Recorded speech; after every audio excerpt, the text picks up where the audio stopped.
Hey, welcome back to Metropole Grid. My name is Andre. Thanks so much for tuning in. Hopefully you're doing well. It is October 2nd, 2025. Eric, how's it going? Last stream before Worlds? No shot. Actually, it might be second last stream before Worlds. Because next week is the 9th? And then after that, we'll be in Scotland. So yeah, actually, it's sneaking up on us way faster than I think it is, which is surprising in some ways. I feel like I'm not ready.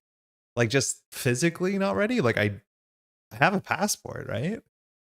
Right? Caught a stream made me the cleanest of getaways. I got so close to Decklist of the Week. What did you get that was close? I don't think anyone fully understands how the Decklist of the Week goes. I have an idea what it'll be next week. You're not every other week like us. Yeah, y'all have only one more, huh? Pretty exciting. Hey David, ready for a party, play some games. How you doing? Let me just catch up on chat. We've been a bit behind schedule today. That's okay. I have some coffee because I need it. So hopefully we'll be good. And Swan, I was like 80% sure you're going to Worlds. And I guess you're confirming that you're going to Worlds, right? Because that's sick. AMT winning BTL. Oh. I didn't pay attention to the recent AMT. I'm taking it that you won it. If that's the case, congratulations. The most hearts in the week? I don't think it's exactly most hearts. I think it's like a mixture of hearts and engagement. Okay, I think we could figure out what this is because it is on GitHub. Like, it is publicly accessible, but you're going, okay, that's huge. That's huge. That's really, really, really good. There's not that many people going for Montreal. And Antoine, you definitely have a shot at doing really quite well at World. So I'm glad you're taking the punt. Search built to last. We're not going to play it. I just want to see what it looks like. I'm assuming it's just like mid-range Glacier. Chasing Skyscrapers. First at AMT 4-0. It's mid-range Glacier. What nano management? I've seen other people play this. I think I've seen this get played recently. I'm not sure why. People were probably playing it at the Showdown to some extent. I think I've seen nano management BTL and being like, what is that about? Congratulations. That's really cool.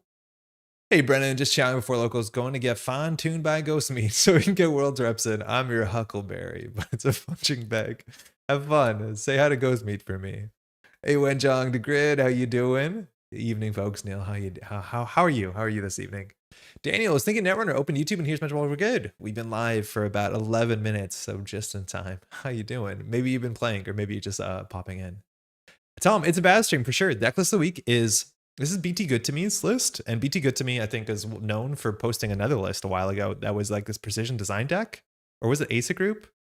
It was an HB deck with like 1,000 plays on JNet or whatever the ridiculous number was. And we're kind of back with that. 700 games of Baz. And it is a deck that looks weird. I think what I really liked about last time that this happened is I only played one game with the 1,000 game HB deck. And I think the way I played it, it was like had 2 Ginges in it or something. It was like really strange deck. Like nothing I would have built, nothing I would have seen and been like, ah, that looks like it'll do something. It had a lot of like one-ofs. I'm pretty sure it was precision design and you're grabbing your weird one-ofs back. And I played it poorly. But the cool thing is BT responded in the comments after on YouTube saying like, hey, I would have done this differently. I would have played like this. I would have played like this, which is like really important because I'm assuming BT Good to Me plays a fair bit differently than I do. And if you're putting that many reps into a deck, it probably is very good at doing the one thing that you're doing as opposed to being able to pick it up and everyone can play it. And this like kind of looks like a good stuff crim list. It kind of looks like an as list. I want to go on record one more time and say, Null Signal Games, you gotta pick a name that is not one letter off an existing name in the archetype that plays the same kind of shtick. Like if I said this was an Az deck, you'd be like, yeah, that makes sense. Maybe play a different console. But it's a Baz deck. It's like, imagine they made Mabel and then they made Sable. And they're like, this is cool, right? There's so many names out there. Anyways, the game plan being mulligan for verbal plasticity feels hella cursed. And admittedly, maybe it's a bit better in Baz because you install it clicklessly by face checking. It is a genetics, which is like really unfortunate that this is neither a location or a connection or any of the other ways in the game to make this cheaper. But it is genetics. So I don't know. Mulligan for verbal plasticity doesn't seem like a sound game plan, but we'll see how this goes. I think in the write-up also, it's very much said that this deck is really not good against assets. And I think assets are back on the menu on JNet Casual, let alone in tournaments in general. And we'll talk about that when we recap the massive weekend where there was like a near 200 player person tournament. Admittedly, there are like 70 new players were in the tournament, which is just the coolest thing ever. But the numbers alone make it a tournament that is bigger than World Championships have been some years. For an online like casual tournament is so buck wild. But yeah, there was some good assets spam doing well. Hey Stab, Zelty, how's it going by the way? Catching up. No Bravado? Yeah, it's a strange list. Like I don't know what to say. It's a really weird list. I feel like modernly I don't love playing twinning lists because everyone's on ScapeNet. I think this deck does also still have like Awaken Plant, but I don't know if that's enough. But yeah, it's no Bravado and Criminal is definitely odd. 2 transfers, and like for what it's worth, I assumed Baz transfer was like one of the best combos you can do because you are a triple boomerang deck, and like boomerang transfer click 1. If they res, you get the boomerang. If they don't res, you don't need the boomerang. There's a lot of things that I'm confused about. We'll figure it out. I think it's interesting for sure. It was Jinja PD. Yeah, it was PD, right? Jinja PD, but it only had like 2 Jinjas in it. I don't think it was like 3x Jinja. I might be wrong about that. Jank weird or incorrect weird? I don't want to use the word incorrect because it makes you think that there is a correct and an incorrect. I would say it's different than the decks I'm used to. It is not like the conventional good stuff criminal, and there's nothing wrong with that. Like unconventional decks can be really, really good. Also, your opponent might not know how to play against them, but it's like not the fundamental Netrunner that I would like describe. Parts of this like look reasonable. Like the resource package looks totally fine. The Icebreaker suite, not a lot of criminals are running one-ofs, and like we don't have a single revolver, and when it's empty, that's it. We're also running a DZMZ optimizer, which makes a bit of sense with Prognostic Q loop because you can fire it on the runner's turn, but like we have 7 programs. So there's a lot of things that are strange. But I do think like maybe 700 games of strange, you get to some next level. I don't know. I don't know how this deck works, but go off. I'm hoping to. Daria, how's it going? Next Crim ID is going to be called Kaz. It's the year 2070. We'll be playing Zaz. Like, please pick a different name. Man in the Moon tournaments are the best. Did you play? Apologies if I saw your name and I'm forgetting at this point. But Man in the Moon's tournaments have been really good. Taking votes if Andre will have a good time playing the deck today or not. I'm pretty sure that our enjoyment of this deck is going to be directly related to our opponent's deck. And I think that's one of the biggest reasons why I've not been super stoked about Baz. As much as I think Baz was like the identity in Elevation I was the most pumped for in spoiler season. And that's because you can still play against a deck that has like 7 to 5 ice. Like if you play against Acid Spam, not only do your ability does nothing, but functionally our cards do nothing besides Hannah. And so it becomes like a double problem. Which like I don't know whether that means you should always like put in some sort of acid tech so that when you the acid matchup, you're not just suffering from also being a blank identity. But I know I played Baz before, and like our opponent has res like 2 ice, and it feels bad. Admittedly, if their opponent res is 6 ice, like I don't think Baz feels that good, but I think we'll find out together. It's not even the run events that look weird. It's the influence on like buffer drive and DZ. Yeah, the buffer drive 2, I have no idea what you're meant to do with this. Like maybe you're meant to throw out the revolver and bring it back, but once we're out of revolver bullets, like we're welcome to Boomerang Town. We can't even get our programs consistently. Like we're not running any copies of a mutual favor, which is not the weirdest part. A lot of Az decks wouldn't run those either. But yeah, I don't fully know. I tried Epiphany. You can see my mental breakdown on GLC in the last 3 days. The conclusion is clicking 20 times on the JNet interface before every turn makes me want to concede. I think Null Signal Games has gone on record to say that they learned a fair bit. And my conspiracy theory here is that there was a learning when it came to things like Epiphany, is that too much of the game is on before start of turn triggers. Like if you watch Epiphany games and you have a timer, I think the majority of the game is just on the corporation's start of turn trigger. Their main phase, functionally not really long. The opponent's turn's usually not really long, but you spend so much time doing start of turn triggers. And I think there is a chance that that feedback was taken incredibly hard. And if you notice, Elevation has so many end of turn triggers. Almost all of the interesting triggers in the set are when your turn ends. There is very few start of turn triggers comparatively. Unscientifically, I'm saying this, but there's just a ton of end of turn triggers. I don't know if that was done intentionally or not, but I know they've gone on record to say like not Elevation, but Epiphany era start of turn triggers kind of went a bit too far. And yeah, it's weird. It's honestly weird to sit there for 5 minutes while your opponent's doing start of turn triggers. It doesn't feel great. Hey, Lucille, we're starting a bit late too, so you're not that late. How's it going? How's your week been? You're allowed to say no? It was round 1 or 2 on Axis stream. I lost to Doming Centrals because I was playing a bad op list. Ah, beans. This deck is really impressive to Leo. Laura, how's it going? Why do you say that? What part of this deck is great into Leo? I imagine like Window of Opportunity, Saucy, like getting down the big ice that they think is going to hold is pretty good. Reprise is just really good against Leo. Class Act and Twinning and Waken Plant are not bad against Leos because you don't have to spend like any resources before the run's successful. That feels kind of cool, but then you get scape netted. We do want to run into ice, so that's kind of cool. They have ice, right? Boomerang not being a weapon is a travesty. I don't know if it actually impacts too much of the game modernly, but yeah. Yeah, that was before that subtype was a thing, wasn't it? Buffer for Q loop is all I got? Buffer for Q loop. Oh yeah, to get something on top of your deck, but imagine spending 3 credits and 1 influence to do that. You're right, it's a cool interaction where you can immediately like put a boomerang on top of your deck and then prognostic in. Like that's kind of cool. How's it going by the way, thumbs? But this doesn't seem like a deck that I would spend influence on buffer drive at all. I'm not sure why. Someone at locals was playing Epiphany. I was like, oh, I have 0 points and you have 6, but I think I'll win and it'll take 10 more minutes. Good week, kind of dooming over what runner I'm going to bring to Worlds, but other than that, I'm doing good. Are you playing at the startup thing this weekend that Swide is doing? We're going to shut that out a bit after we do Decklist of the Week. Excuse me. 9 o'clock coffee. What a healthy lifestyle. It's wild that there's a lot of Epiphany assets aren't unique. There's a lot of fiddling you can do. Yes, some of them stack in a way that makes it more complicated. Some of them stack in a way that they like functionally don't do anything. Like firing every balanced coverage doesn't really matter. GG go next. Lots of funny bonus Baz triggers with Sam and ADT. It gets to infinite boomerang run centrals in the late game. Yeah, Baz is really cool because it's a whenever clause, and whenever clauses are really exciting. I know I've had more experience playing Baz against Op, and when Op like fires a Tucana and you get to install a resource, like that is really cool. That does feel quite great.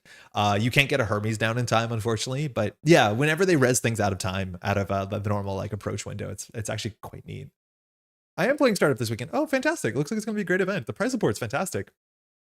Hey, I don't know if I'm saying it right again. Bordier, how's it going? What's the plan? Tonight, we're going to be playing some Baz. It's the Decklist of the Week. We're going to do a bit of a recap because there was a massive tournament this weekend. Shout out to Rotom Appliance and everyone who got involved. After that, we probably just play some more Baz or like do some tinkering for Criminal. I realized there's only one more stream before Worlds, which by I realize I would mean more accurately, I was reminded. So I feel like we should buckle down a wee bit. I've been really enjoying like lat gameplay recently. I'm so enamored by watching good lat lists with Knick-Knack. It's been like really, really, really fun. Reading the guide buffer drive is there in case we lose programs or replay events like transfer. I'm just like not in the camp where I want to spend 3 credits and an influence to play transfer again. Losing programs is like legitimate, but I don't know, play more programs usually? I'm not 100% sure. It's strange. Yeah, I did read this, mind you, a while ago, and I'm going to feel really silly talking like confused about something and it was written in here, but I read this days ago. I probably should have read it again sooner than this. Still pretty big conditional whenever, cuz most ice is res, you just sit there. You're going to try to make it not the case, but yeah, I'm worried that it's going to fire. We're not going to install anything. Import deck, boof, boof. The thing is also like in context of the Alco, which like you could play air blades in this deck. It's like face checking sometimes was the thing you didn't want to do because if you face check without a killer, let alone we have 1 killer, let alone we can't tutor it. I guess we have boomerangs. Like in the Alco matchup, that is sometimes the worst thing you can do because you can give them counters or you can lose cards from hand. So like even just wantonly face checking isn't a great thing to do in all board states. At least with fewer programs, it's not that bad into like rig destruction, but into net damage, that can be an issue. We'll find out together. Hey, Shenron's World Showdown was so much fun. Did you play or just spectating? It was a great event. It seemed really, really, really good. All right, BT, if you're watching this in the VOD, how's it going? Hopefully well. Let us know how we're doing. Jinteki RH. Okay, I'm assuming this is Glacier. The matchup, the write-up said to mulligan for verbal and then said you have 50% chance of mulliganing to verbal, which I think the numbers are right, but those are not great numbers. Lamau. Thanks, you too. I don't like this hand. Hannah is okay into the matchup. It's not amazing. Window's not bad. Simulchip is also on the deck, so actually we can play a Revolver, I guess. So we already have that for recursion. I don't love playing Biobands. And if we use Verbal and we're Rip Verbal and we're down to 2 credits, like what economy can we actually play off the top deck? We can barely play Clean Getaway. Transfer we could kind of play, but not really, probably not. We could draw Open Market. We could draw No Free Lunch. We have no Bravados. Like, I think I meant to keep this because the write-up says I meant to keep a verbal opening, and that's 50.7% of the time. But like, I don't like this hand. I really don't care for this hand. Because if I install verbal draw 2, I'm left with, 6 cards and I can't functionally play any of them. I want to mulligan this, but I'll keep. I really don't like this. Lucy mulligan, so maybe we'll be a bit better here. The only D-Res being Windows confusing. I don't know what other D-Res you run. Like, for what it's worth, Mag Electric really kind of doesn't exist anymore. Or never really existed. It's a very powerful card. It's pronounced Thorir. Okay, thank you. Played 5-5, happy to hit top half. That's pretty good. That's a huge event. 5-5 is really good. What makes a deck of the week? Daniel, enough people just interact with it on Netrunner DB. We think it's like likes, maybe comments, favorites. I'm not 100% sure. What if you bans out the verbal? I don't want to pay 4 credits? Because this draws cards, which is already what Verbal's doing. I really don't like playing Via Bans unless you actually get value from it. Like playing Via Bans to draw 2 cards to install a card -1 is not what I want to do with this hand.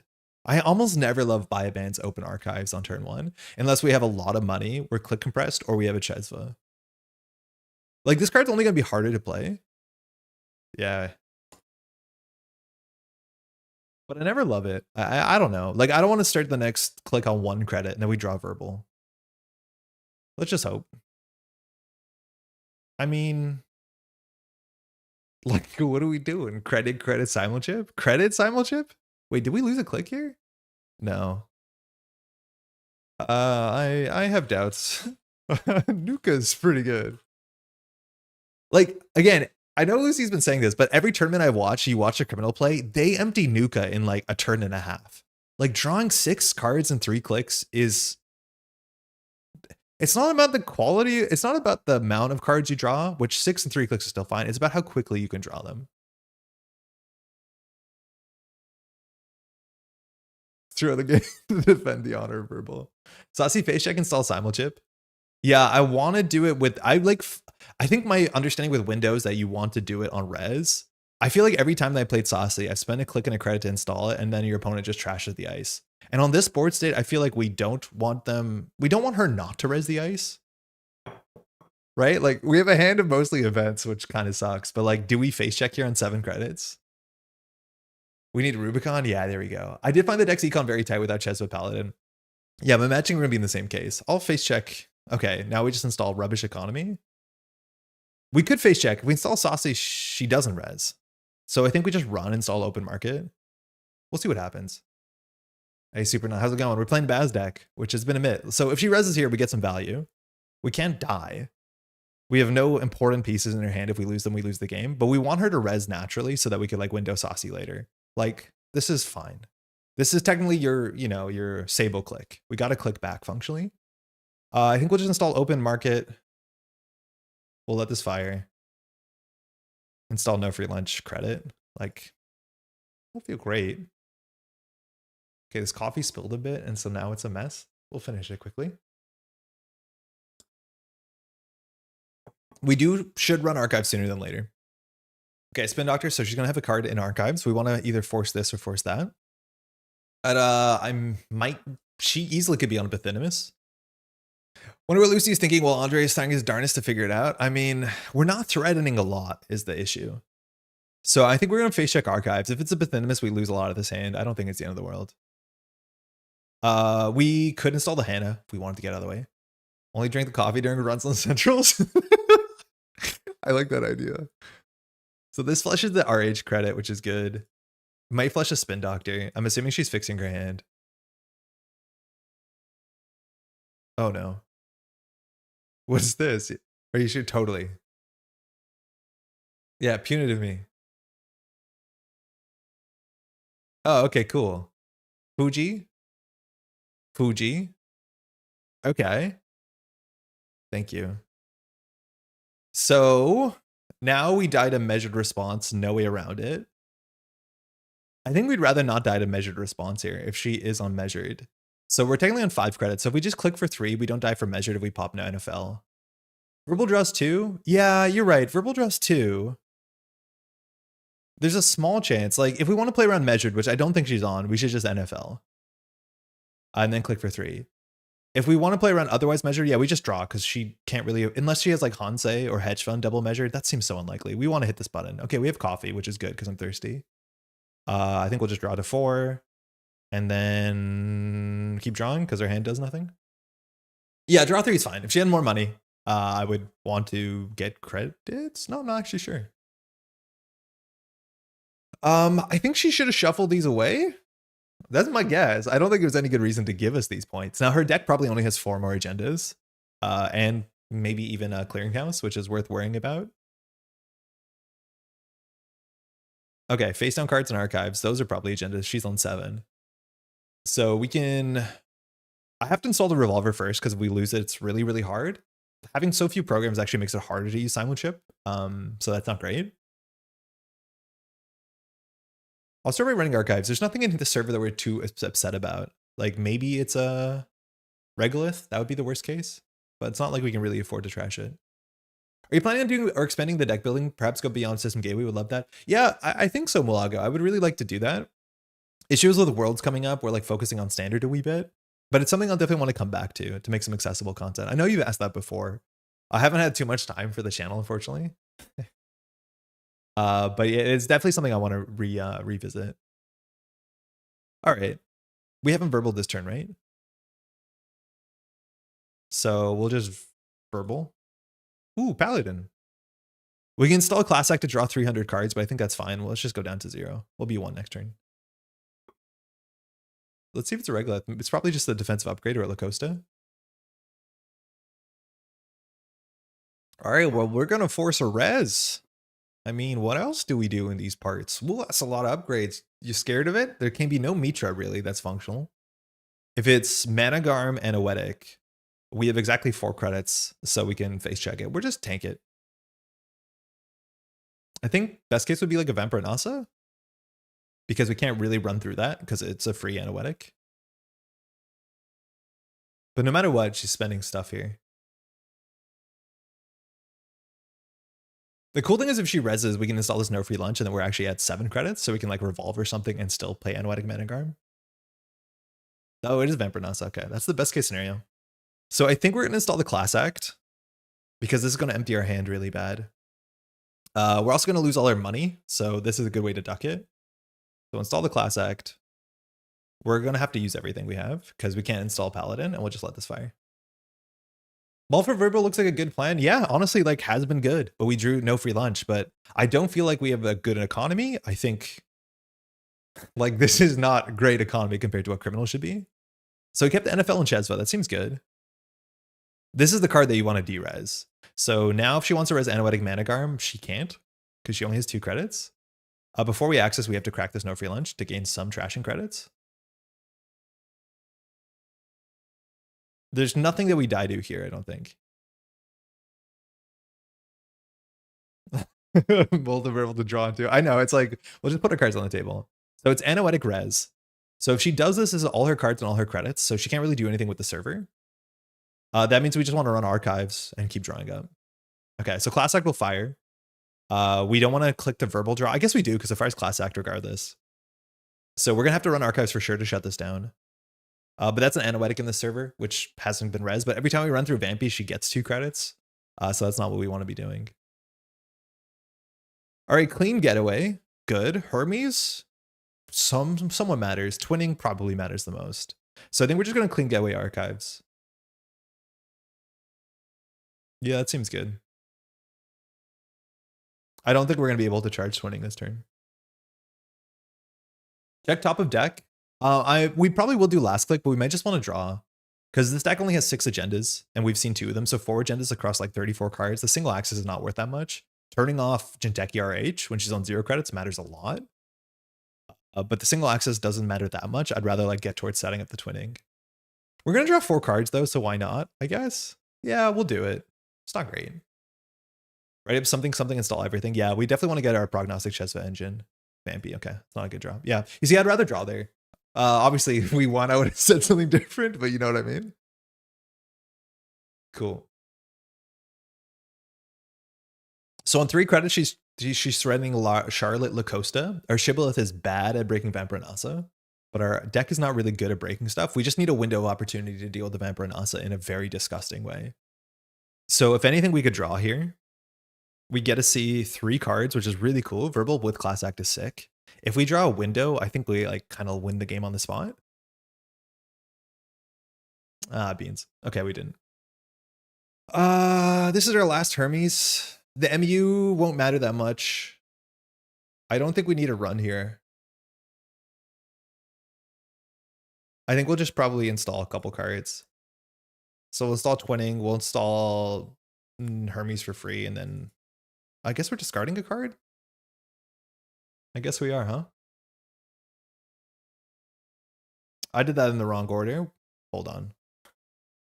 Definitely should have sure gambled there first. How good is Hermes here with only 2 triggers at most? It's not amazing. It might actually not be the install, but it does do some damage. If she's going to score out, like, it will do something. And it's our last one because our other one's at the bottom. But we probably should have sure gambled first. Yeah, that can't be right. And then I don't know what we're going to discard, but we'll figure it out. Yep. Probably the Wake. I don't think we can go to the Tattoo Bola really easily. I think we might have enough multi-access here. And then we'll just try and see 3 off of R&D every other turn. Yeah, charge 20 and vibe. So it looks like it is Locosta to Charlotte, which is... Oh, no, not even. Just Locosta to Agenda. So she can score that next turn, but it's all her money. I think if we draw a window, we also win the game again. Hermes' number of triggers is not the most important. A single trigger can be game-changing, yeah. And it's like free. It's a really easy install for us. Let's go find a window. Oh, why is the DZ in the deck? Will System Gateway ever leave standard? No. System Gateway and Elevation, from my understanding, will be in standard forever. The only thing that can rotate out of standard is Cycles, but it looks like we're years away from the first rotation out of NSG, which will be Ashes. They don't even know when that is, so I'm not assuming it'll be till like 2027, 2028. So I wouldn't stress about it. But yeah, no, there's current, like, System Gateway is the core of standard, if you ask me. Okay, I think we can face check here. We'll install the DZ. The problem is I kind of want to install the DZ first, just to get another twinning charge. That's probably fine. I guess you do Chesva, then run last click. Ugh. This DZ was wrong. I am a clown. I'm not installing DZ. So if she reses here, we get something. And Elevation, yeah, they're meant to be like the core of the game. R&D never fails. So no res. C3. Botu, Fuji. Okay, good game. Yeah, bad flood, huh? I think she definitely should have shuffled the 2 Fujis back. Like, the tempo hit wasn't that bad when we got verbal down first. Ooh, that ain't good. Our ability didn't fire much. If we were Sable, we would have done a lot more work, but like we were in a comfortable spot there. So yeah, I was...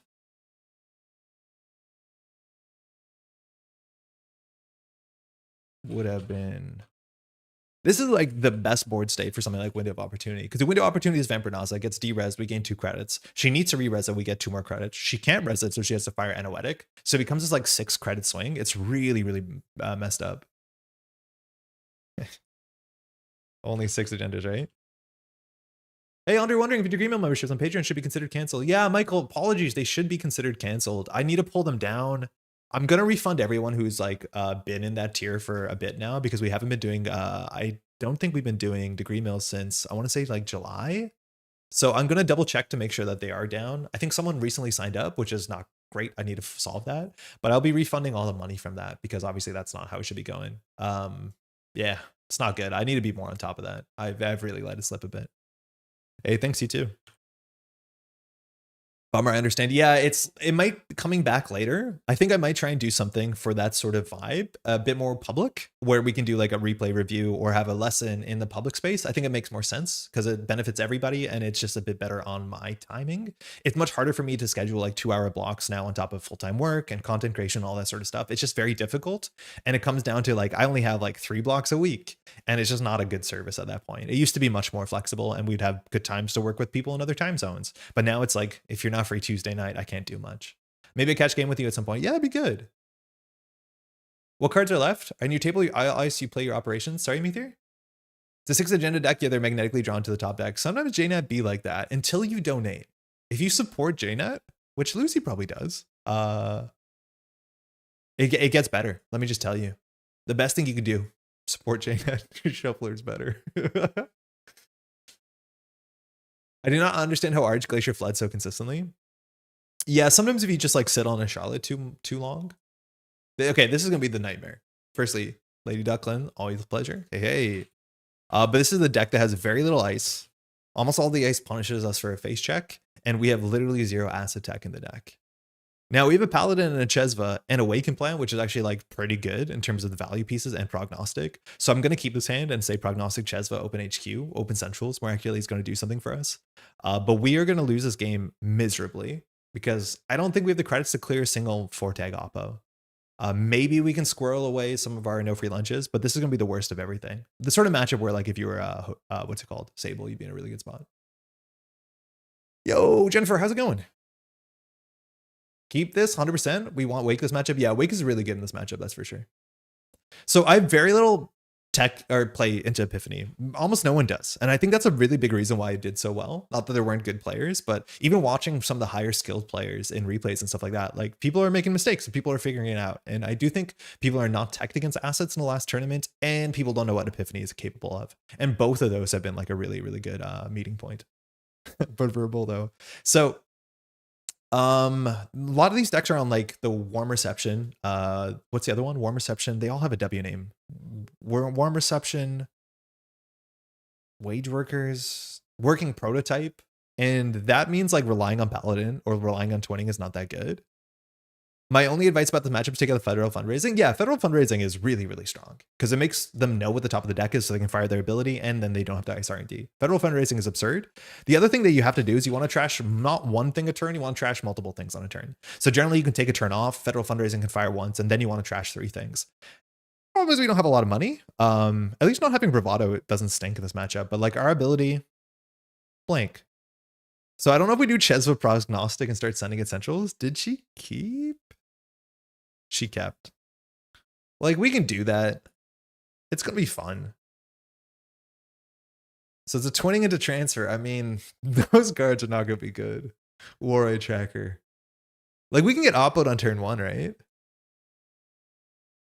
Balance, that stays. If we trash it for, like, free credits, she gets a counter, and I don't think we want to do that. I think if she draws us, we're okay with it. I don't love trashing on top of R&D, and, like, we don't have the money to play this game. Ooh. All right, public access, working prototype. She's clicking for 3. So we know one of these is the thing we have to trash, but as you notice, we don't really have the money to do that. We unfortunately know the top of the deck, so we could do draw, transfer. That's maybe a start, but then we have to clear the tag last click. And then it's not like we're doing much on this board. So I don't even know if this is good. It allows us to do Chesva Prognostic, which is kind of sick. But if we do transfer, I mean, it kind of takes her money away. We'll fire it. No free lunch Chesva. Okay, Prognostic, that doesn't work. So at least if we draw once. Oh God, we're floating a tag. All right, so we turned on Oppo successfully. Epiphany has a counter. We are now 2 tags. You don't want to be floating tags because this deck has like 3 B1001s in it. This Paladin Puema is going to go. So we can clear 1 tag, which we should. She only has 1 card in hand. We gave her an Epiphany counter, so we could float 2 tags and like trash the board. That might be okay. Public access is now harder. But like 4 and 5, one of them is a balance. We just want to make sure there's no Federal. I think server 1 has to be probably a B, maybe a Powers. Tag me time. I'm not going to tag me on turn 1. 1 tag versus 2 tag is also a huge difference because 2 tag turns on, shipment from Vladisibirsk, it turns on public enforcement. That's the balanced. Trash a Proto? Yeah, that might have been okay to trash a Proto because we already gave a counter that turn. We'll see if she deals with the Paladin or not. Okay, Oppo. So now we're going to tag me. Yay! This is, yeah. Yeah, it is what it is. So we can get the Chesva on the table. That's kind of nice. We can rip up Centrals, but we don't really have credits. So the Chesva comes down for free. We'll use the Paladin before we use the Chesva. We could draw 1 more. So we don't know what 6 is. I'd rather check 6. Balance coverage. She has money, which is fine. We can do 6. We can do R&D. I guess we want to do R&D first because of Chesva Prog. That might not be true. So there's a Chesva into Reprise. So we'll Paladin with this to install the Chesva with this. It's a B. We'll trash that for free. We'll run server 6 here. We gave an Epiphany counter. So Think Tank. Okay, this can be shuffled back. We have another tag. And so I think we have to take the prototype down here. A B could be rezzed here. Yeah, that's the B. Okay, so we're just losing tags. Yeah. You saw the agenda, they don't have tag punishment, yes? Yeah. The problem with trashing the B on the top is now she's drawing unknown stuff. The cool thing about Epiphany is that it's not operations. Oh, she shuffled the agenda back. I think we're okay with that. Oh, another Oppo? I mean, I don't think I mind that. I think she might be better off trashing the Paladin, but we're now in 4 tag category. The top of the deck is what? Reprise. Okay. So we have to do the B1001 first, unless we want to spend clicks taking the tag off. We still have priority here, so we can do this. No free lunch into Shibboleth. That's garbage. Let's see if she B1001s us. He's always here. I don't want to trash this, actually. This is not a good run. I think we do Wake and Plant run HQ. Like, yeah, we just install the Wake and Plant off of this. We just build charges here. Yeah, Wake run HQ is good. She can B1001 us. Oh, that ended quickly because we access no cards. So she has a B in hand. B is unique. This has to be a powers, I guess. Now she's looking at the top 3, so she can break lock. But again, Epiphany doesn't do operations. It's only installables. So maybe Ice will show up. Like, we have to worry about Starlit Night, which has text. I think it's threat 4, maybe. Oh. The fuck is this? What is this? Checkist Freedom? What is this? I don't know what this is. Oh, tags. Don't we just run server 5, run this? Is this the last B? Shibboleth into Hermes, okay. Deck might have a retribution. It does. It usually does. So I guess we just have to do this and hope this is not the 3rd B. It's the next big thing. Okay. Do we win? We know the hand.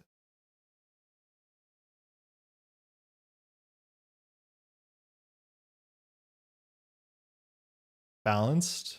We've already stolen her trash. I'm okay with her drawing that. Yeah, good game. Okay. Blank ID. Let's go. Let's go. She saw that card was there too. Like, there was 2 cards down. You knew that one was there, right? Okay, it was a 3rd Oracle. That makes sense. I guess she top decked the agenda and it's like, I don't have anything to do with it to just put on the table. I think if she didn't advance it, we'd less likely run it. But yeah, I knew one was on RD, but couldn't do much about it. Yeah, for sure.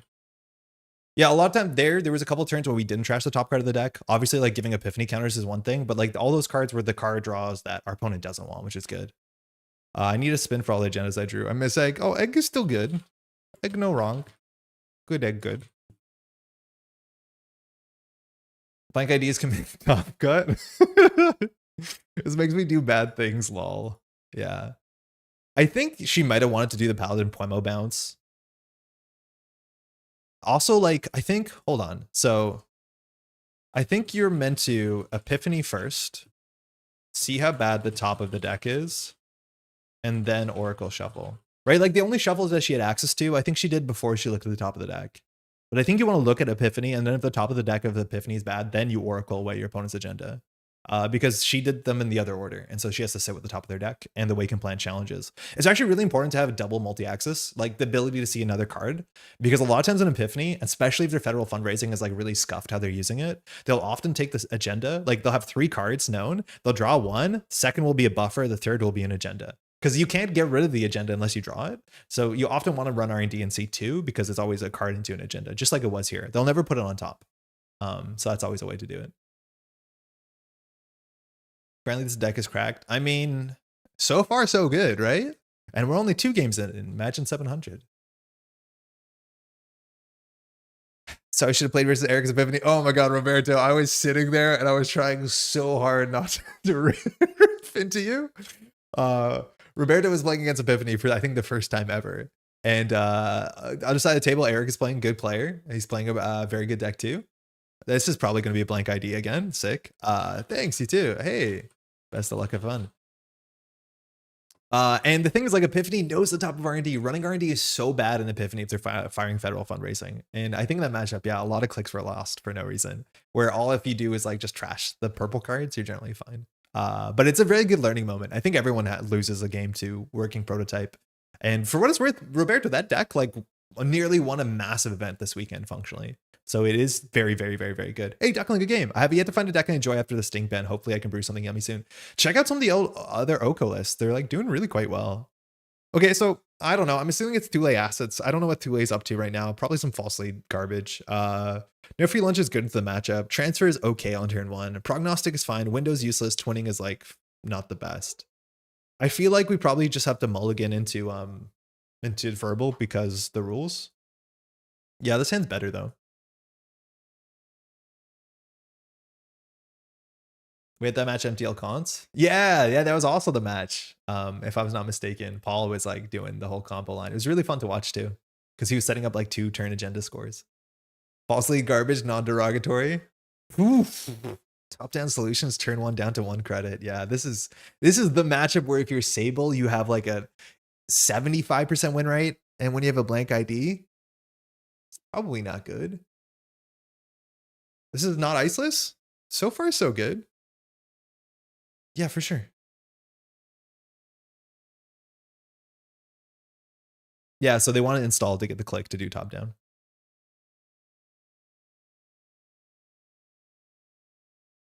Go Baz. Like, I don't know what this stuff is. Generally, you don't want to be checking on first click.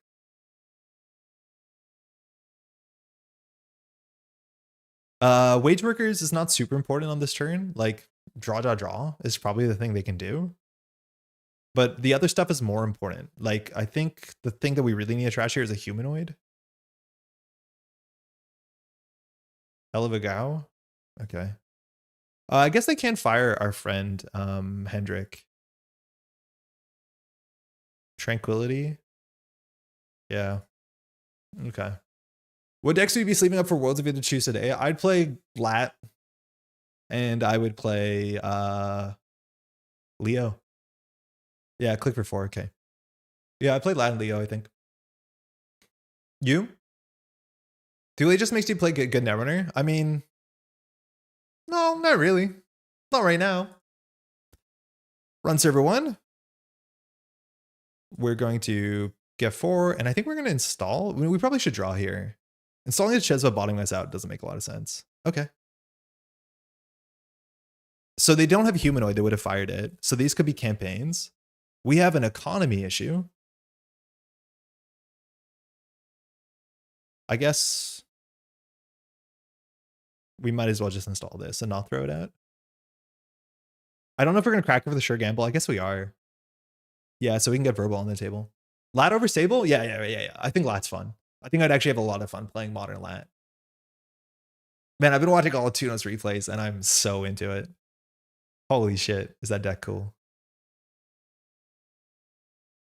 All right, so they have another install? Okay, well, we have to trash that. So this looks like it's Hendrik.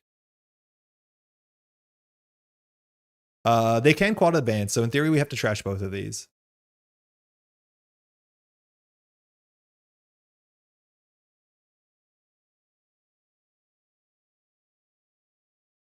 Like, imagine having a click every turn that you could check a central for free.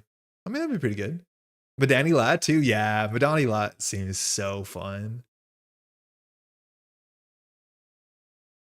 DAO deck is worth a look. It's quite cool. I'm interested. I'm going to do a bit of testing this weekend, luckily with Antoine and Wenjong, which is kind of sick. But like the sort of weird Hermes Lat that Wenjong's been playing is pretty interesting. I think Antoine was playing a similar idea as well. I think I saw the list. All right. Good luck economy. Ooh, that's a good one. So you do Paladin or open market. Open market goes to our credit pool. On 2 credits, I'm not too worried. Oh, 1 too many clicks. This could happen to anyone. I'm not embarrassed. We'll just install the Paladin, use the Paladin, install the open market. Yeah, that's fine. Can't believe it took you to become around to Madani. No, Madani's just cool. Like, it's cool that it fires. I can't tell if we should be playing around Oppo or not. It's cool that the way that it interacts with lat. It is really, really cool. And like DZ twice a round is busted. Antoine was Anacom Dao. Seamless last click. Noobs. It irritates me like nothing else. Yeah, I really don't like Hermes sent centrals. I'm not a big fan of Girls Tāo. Just not my favorite kind of netrunner. Okay, withdraw. The Nico has to come down. And notice how we're losing to not having money. Which is an easy way to lose a game in Netrunner. But like we just don't have money. We don't have an ID. Like Zaya would be good here. Yeah, I think this is MR. I think this is a false lead. Oh, Elevagao. D-Res Spin Doctor. Cool. Is Hermes twinning more defensible than with Iru? I don't know. I just don't like the all-in Hermes shaper. I don't know why. Like just maximizing the number of axes off top of R&D. I don't know. It's weird how I have my own war. All right, server 6. We're gonna end up taking a core damage. Spin Doctor Nico is kind of our target here because there's not much they can score out. That doesn't cost them a lot of money. So it's probably like credit, run. We draw, we go to 7. Yeah, I'll just click for credits. I don't know if we verbal this turn. Oh, sorry. Of course. Cool. We just click for credit first.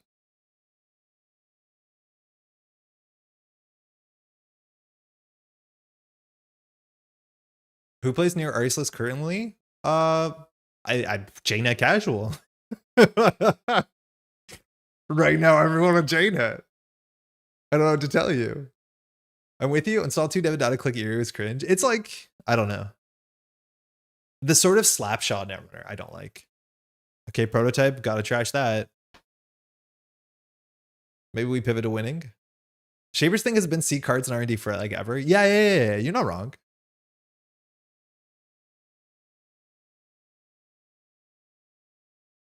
Okay, are we gonna trash the third wage workers? Yeah, I think we do. I think we have to trash this first. So we want to run and click 3.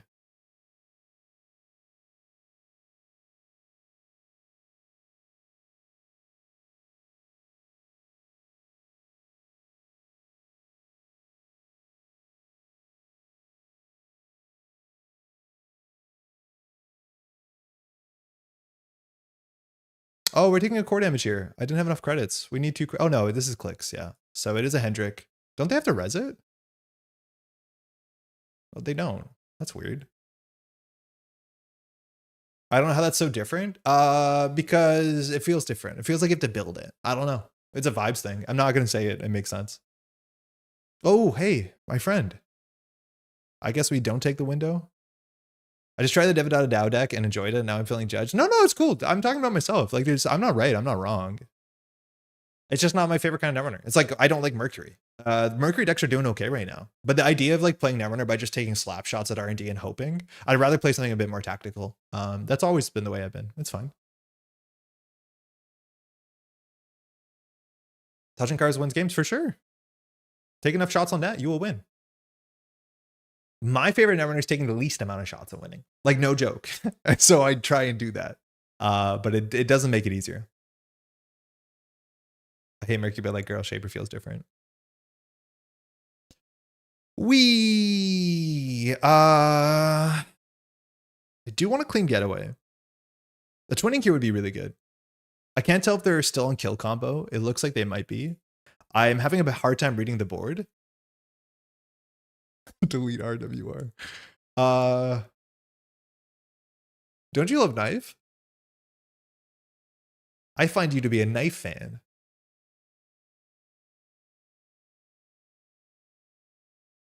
Let's learn something about HQ. We can't really afford to check the table last click because that would be a sin. Bass? For 2 credits? Okay. We didn't draw this turn. That's illegal. Don't leak my worlds list. Transfer the force reses. I don't know if it's actually that good for us. The tag might matter in the matchup. I think we just click for a credit here. They have a wage workers. It might be better just to trash the wage workers because they can't score out a 4-2 or a 3-1 in advance. But this board state, these credits, like it's not good. Again. Can't beat them, sell them tokens. All right, we're doing it. Spin Doctor Warm Reception. We knew that was a Spin Doctor, and now I need to click for 2 credits and trash the Warm Reception, or we lose. I think if we had a wake here, we'd be putting on some amount of pressure. But again, this is the sort of experience I have playing Baz, and it's just not fun. I've been playing and tweaking Luca for stab deck at our local meetup and got a Flatline Corpse runners the whole night. Fun times. Oh yeah, that's the knife deck, right? Please bring reprint Maker's Eye and Legwork. Freaking fact, fun multi-axis. For what it's worth, like, Cupulation is kind of cool. I'm still in the camp if Cupulation was renamed something more that felt very criminal. I think you feel much better if it was like hostage attack or something horribly edgy. So if we transfer, what happens? They res Regolith, Warm Reception.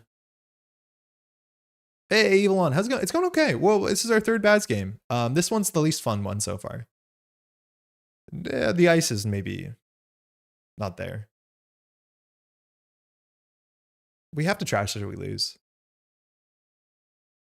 This is way too much. They draw 700 cards a turn.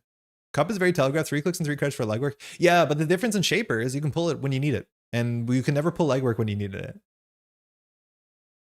Then you run the Clown House. I don't know if we need to. I honestly can't tell what this is. Double Hendrick is like guaranteed core, which is a bit ugly. Like click for credit. We need to be drawing more. Prague would be good. I like Cup and Shaper, but Crim needs real multi-axis. Yeah, I hear you. I feel like if Crim had more MU, you'd be playing Cup a bit more often. Hermes good. Revolver less good. I don't know how we're gonna play Sure Gamble. We can run HQ safely because we have the ability to spend 2. Let's see if they res stuff in response. This might be the time. Ingatan. Wow, they're on real points. Paladin. Hermes. They didn't do anything last turn. We'll return this to hand and we'll pay. Chesva's good.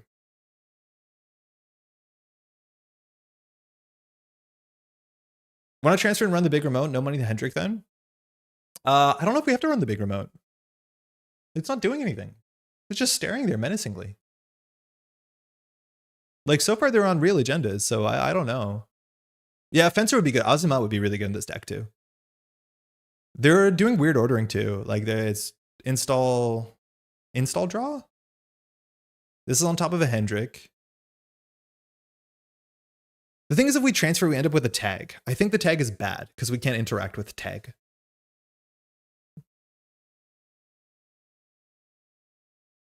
We install Chesva. Run. If we miss, we install NFL.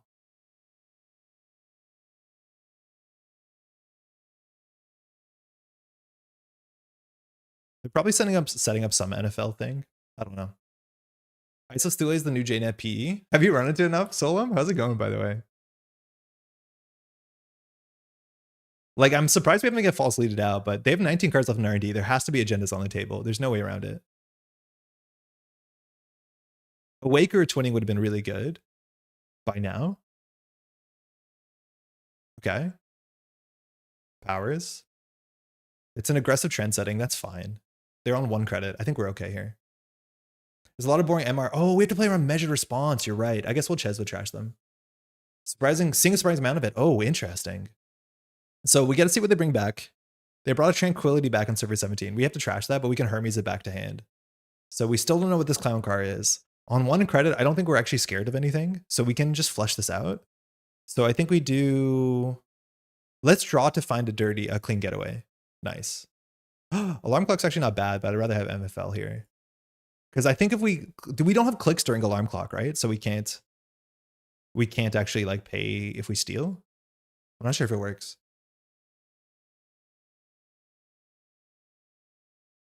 Okay. I don't know.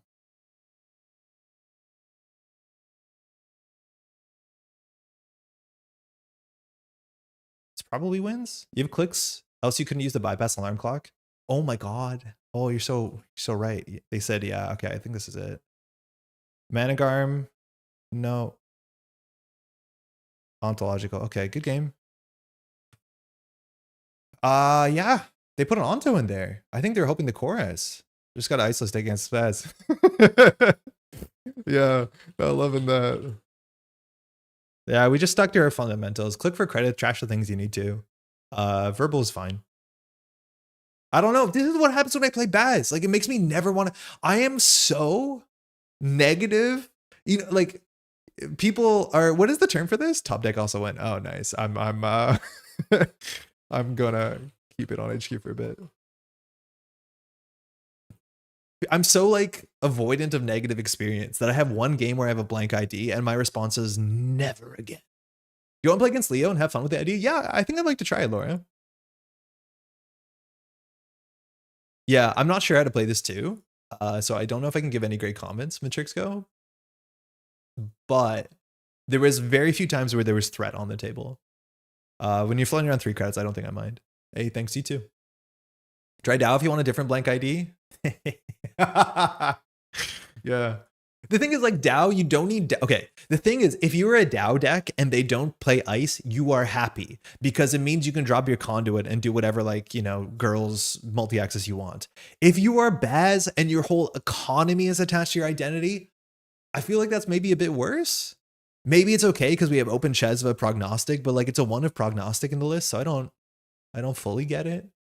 Knife does laugh at iceless acid spam. It does, yeah. If you can set up Knife would be actually like our win condition for sure. But I don't know. Maybe we still have to deal with the table more than we have to just knife it all the time. Hard to say. Laura, do you want to host a game? Got to print some runner ice? Yeah, we need corp icebreakers. We need runner ice.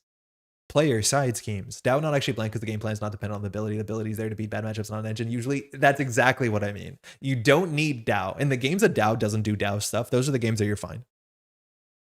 All right, we're going to be playing against Tournament Leo against Tournament Laura. Let's go. Okay, what happens when you have double verbal? Are you meant to keep that twice or once? Man, I wish this was not genetics. Thanks, you too. Laura Mulligan, we're good. We have open market into verbal. Other order. Isn't Dao really important for the conduit loop with Pantograph? Well, if they have no ice, who cares, right?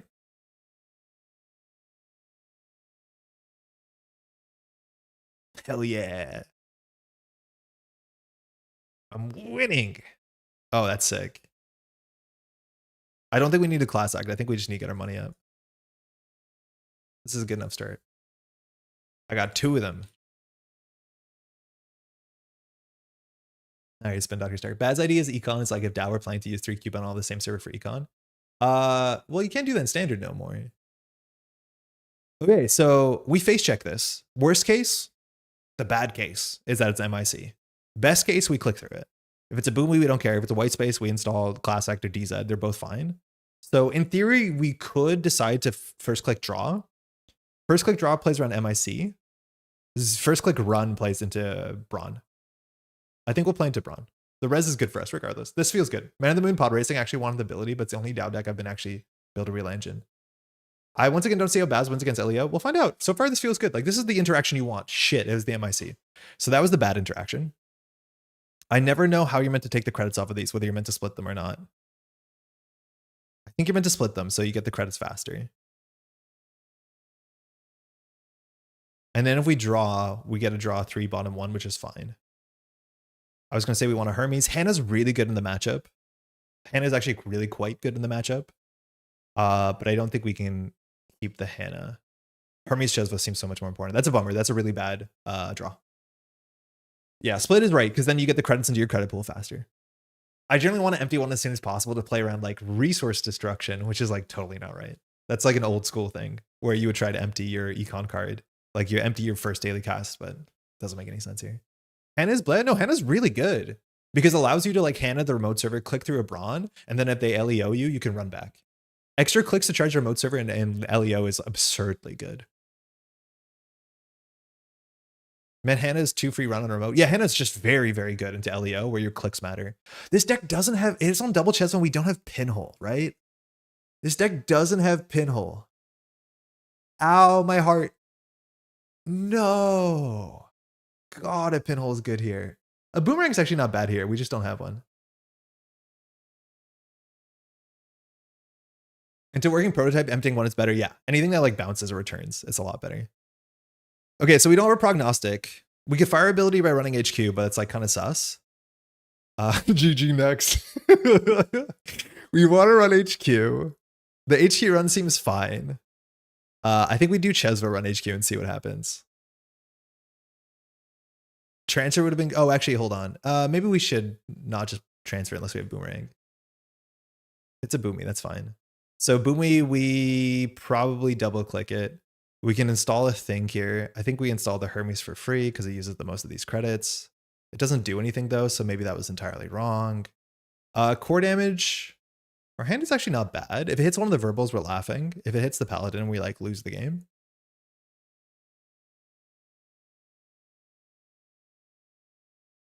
Maybe taking core damage with verbal is bad. Yes, nailed it. Oh my god, Jesus. Oh, we should have played the paladin. Oh no, yeah, the Hermes is really not good here. I thought we were gonna get our Hermes, our Chesva value, but like we could have gotten extra credit off of this. Damn, we're good. Okay, that's good. I think we just installed paladin here, and it will throw out obviously the verbal. Sick. It's just that easy sometimes. It feels like the deck is doing too much, right? Like it has a bit of a prognostic engine, but not consistently enough to count on it. You need to run enough resources, but it comes at the cost of running the best events in the game, like Bravado and Pinhole. Why are you crying about one credit? Brother, look at our credit pool. That's 100% of our credits. That's 10x. It's the same credit you got on Chesva? Yeah, but faster. And then we could have accessed and trashed a card with the Chesva. It was probably wrong. Okay, she didn't empty this. R&D is open. Card and archives might be an agenda. How did it get there? She drew to discard. Okay. Prog is here. Breaker is here, though. If we bottom our breaker, we never get it back. This bites. But now I think we do prognostic value on archives. Look at 2. Window reprise. Oh god, window is gross. Good to know. See if we chase something out. We chase something out. Just coming back and wondering, how's Bad's been doing this evening? What's the third game? This is the 4th game, I think. We haven't lost a game. But I'll be honest, at no point have I ever felt like, damn, we're winning. They've all felt pretty scrappy. This is the matchup where like our ability is actually going to feel competitive because it's about face checking and the deck has a lot of ice. But we played 2 games against 0 ice. So it doesn't really matter what ID is in that matchup. But so far, so good. Yeah, this is the first game that has actual ice in it. We played against Epiphany. We played against RH, which was not very long. And then we played against Thule with 0 ice. Okay, are you meant to just transfer here and say, I don't care? Or do we draw for a boomerang? We know that we're drawing not into a boomerang. We should draw anyways to break lock. Okay, window is not bad.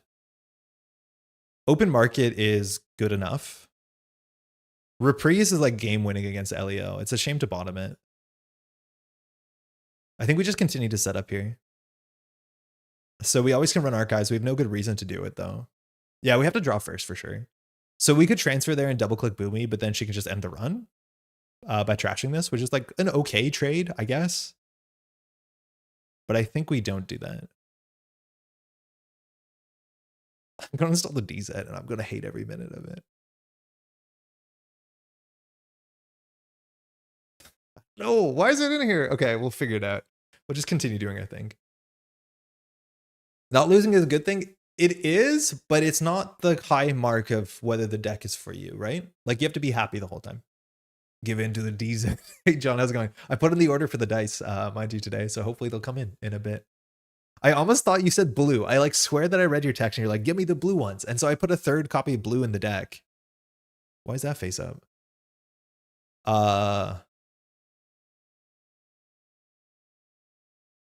And then I checked the last minute that you asked for green. And I fixed it. Okay, Mersha. This is a psyop, right? Okay. All right, cool. We don't know what it is. DZ for hardware would be sick. Okay. So now she has too much money for the window opportunity to be that good. Second liminal.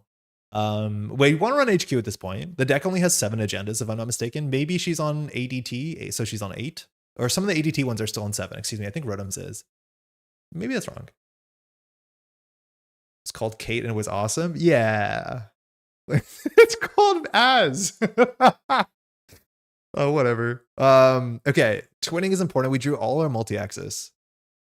So now we have to just do our thing, which is get scape netted. So we're gonna gain 3.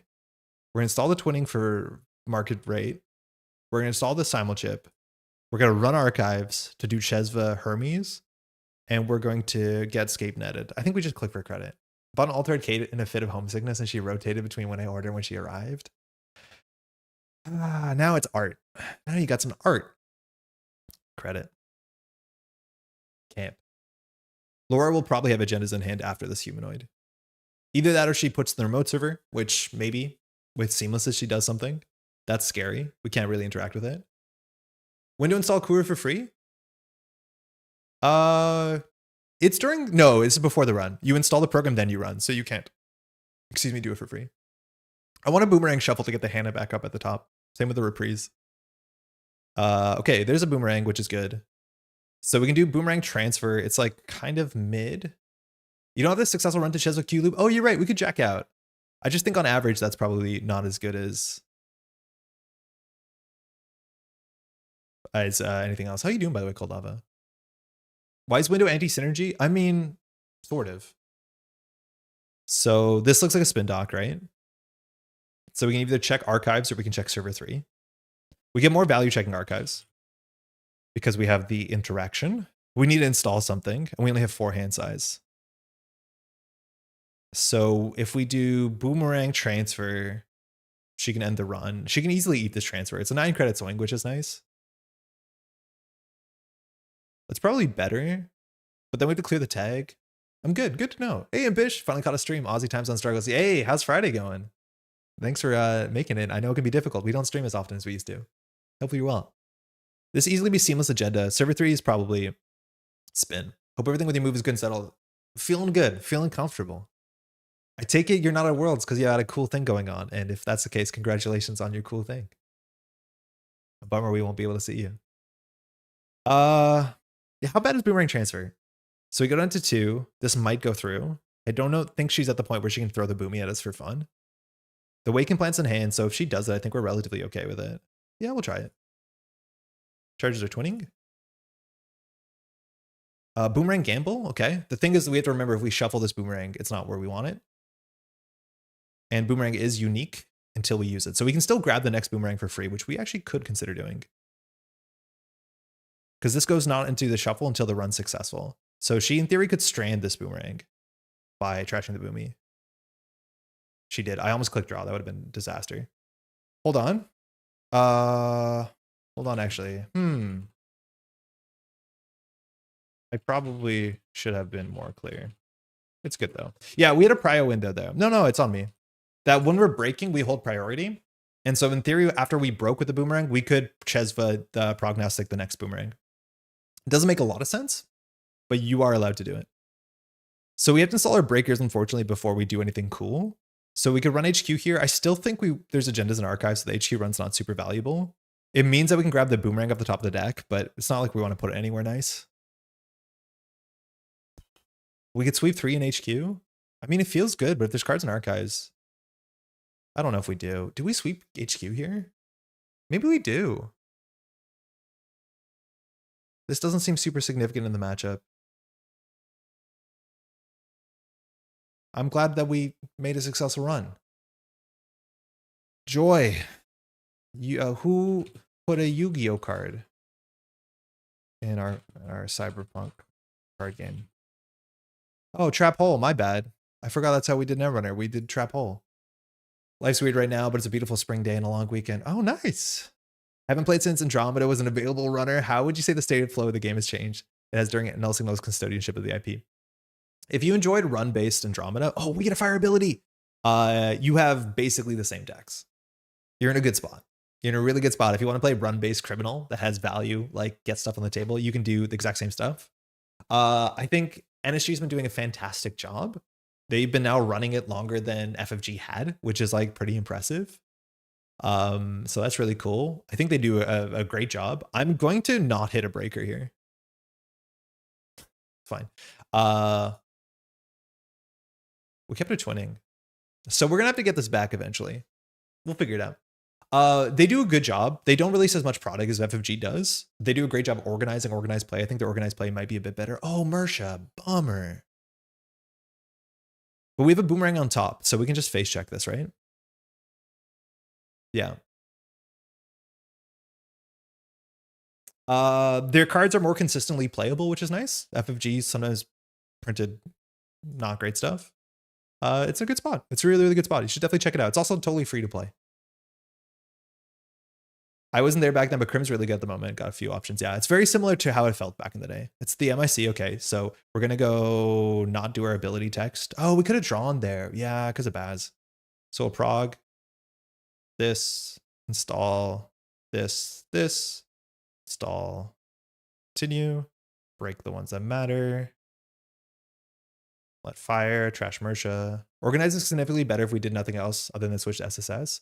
No, but like they put out a lot more kits, it feels like. Oh, but right.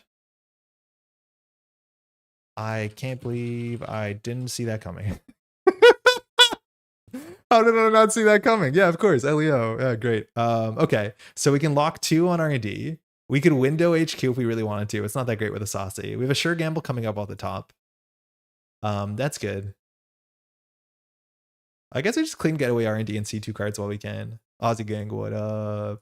Yeah, there's the scene also of organized play in Oceania is like huge.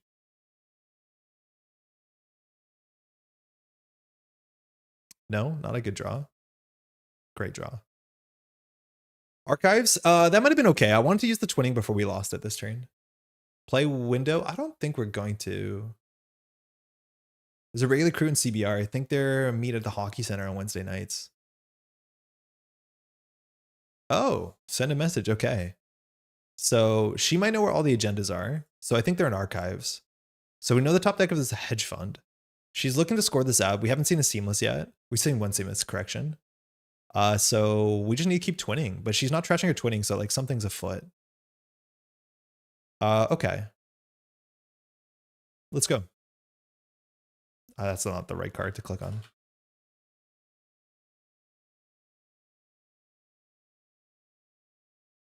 This is a bit ugly. Clean getaway into alarm clock. Alarm clock's really good. Clean getaway into alarm clock. So we can draw 2. We know prognostic's not going to do anything. Actions? No. All you. So Spin Doctor's going to draw through the hedge fund. Yeah. Apex concept on SG's YT BTW. A lot of acronyms. Okay, Seamless is back in. Okay, so we're going to draw 2 cards. And we're going to install the Kurapira so that at least we have it. Comes in for free. We charge the twinning. We should have used Paladin sooner than we should have used Chesva. That's a mistake. We can just clean getaway R&D to C2 and then install alarm clock. I think is fine. But she might have everything she needs in hand. So like we really need a lot to work for us. I hate this card. Oh my God, I lost so bad to this card the other day. I played against Pat. And I like, oh my God, I trashed a Hagen by playing Charm Offensive, playing Dolls. And then the remote server was just a card installed behind a rezzed what's it called? Fly Swatter. And so I'm like, cool, I'll run it with a doll and like 5 credits. It's a Mitra. He changes the Fly Swatter into the Hagen I just trashed. Game losing, literally game losing. The Mitra thing happened to me where you think it's just, oh, it's a 1 credit break. Oh, vulnerability audit with a click left. I guess we do lose.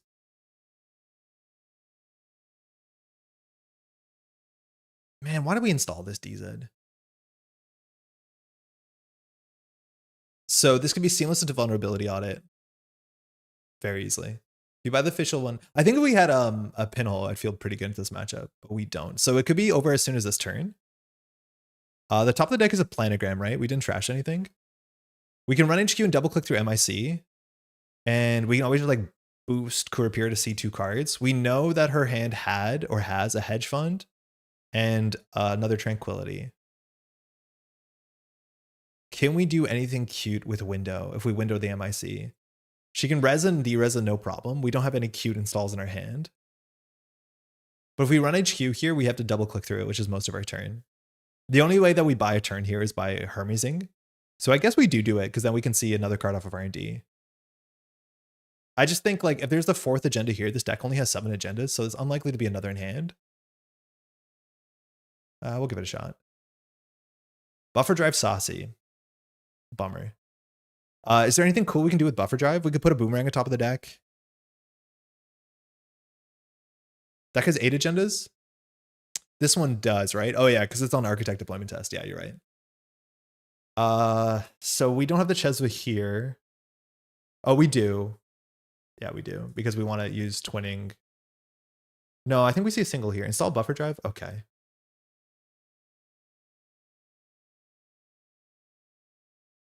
No.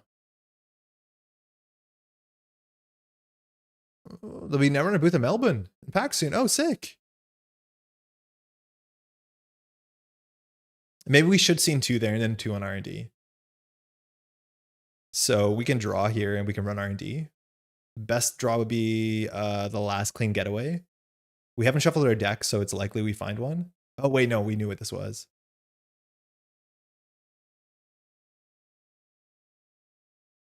Okay, maybe this isn't the game. Oh, sorry. That was a miss.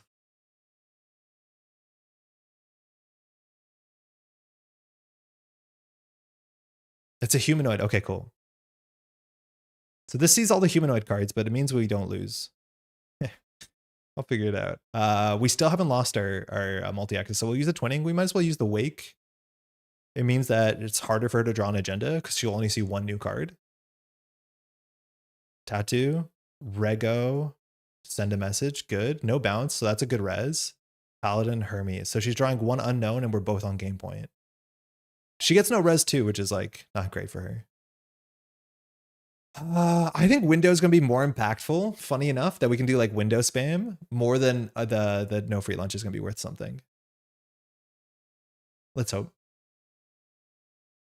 Okay, so humanoid fires. She mandatoried the tattoo. She drew Regolith, so her hand is like Regolith. Ugh, just 15 credits. I feel like if we had a pinhole, we'd actually feel pretty good about this matchup. I wonder if she has going to play the scape net here. Yeah. Fucking card. Yeah, you got it. So this is the turn where we're going to do the buffer drive trick and put the boomerang on top. I've always wanted to HR scape net. Yeah, that's sick. It's quite a rig you got there. Rockman, we've been working hard on it. We probably know most of the cards on the bottom of our deck. Okay, Paladin, open market, alarm clock. So we can run HQ, get awaken plan counter, run R&D, boomerang off the top ropes, C2 win. Otherwise, she wins. Can we challenge the remote server is a question. We don't have a way to break MIC. We could do the boomerang trick, but it's a bit expensive. She can re-res this. So hold on, actually, maybe we can contest the remote server. Because I do think that winning agendas in the remote server, but we really have to think this through because we have 2 lines here, I think. Okay, one line is we window opportunity Saucy the MIC to de-res it. We'll install the Saucy for free because of the DZ. Window opportunity will be in. We also can bring back our decoder, but MIC, breaking it with Shibboleth on threat is like heinously expensive. It's 2, 5, 6, 7 credits, so that's not really a thing. Are we happier to be Baz than Az tonight? No. I think so far in our matchups, all of our matchups, we've been better as Az. But I think our deck would have been a bit different. But every single matchup today, I would have been way happier to be Az. Okay. I'm also not probably playing this like the Bazist way, which is an interesting thing. But regardless, if you want to play Baz, like this is a functional Baz deck, and I think that's a cool thing. That's worth celebrating. I don't want to be a doomer about it. Okay, so if we buffer drive to put a boomerang on top of our deck, we run this, we just rip through this, we don't care. This is de-resed. If she re-reses it, we top deck the boomerang with the prognostic. We break it, we get in, we win the game. she boomies us. We must remember that she will boomy us. If she boomies us, we lose the boomerang.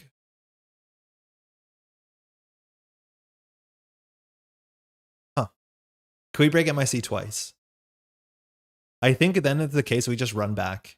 And we probably have enough money with Saucy that we do it. We just have to hope that when we rush through this boomy, it doesn't hit the second window. I think we can challenge this remote server. I think the win is in the remote server. I don't know Laura that well to know whether she thinks she can jam here, but I think there's a chance that we have to do something cool here. So it's a 50-50 because we're going to take the boomy damage. Would she put the Tattoo Bola here though? Like what else could be in the remote server? It could just be the Regolith. We did see the Regolith in hand. If it's a Regolith, this is like game-losingly bad because we're throwing our Kurapiro away. But if it's a Regolith, she probably won't throw the boomy at us. And I don't think she needs the Regolith. So maybe it's like the last. I'm going to go for it because it's fun. But I can't take a good read whether this is the agenda or not. I just want to do cool tricks. So we'll window the remote server. Well, first install our Saucy for free because of DZ. We gain 2 credits. Whoa, window first. Then we can prognostic. To look at the top 2. We don't have a Baz trigger. There's a boomerang on top of the deck. Wait a second. Now we have some real shit because we don't have to use the buffer drive on this. We actually can run back. Oh wait, that's amazing. Okay, so this boomy, we just let it fire. We don't care. If it hits the sure gamble, we're happy. It's a 50-50.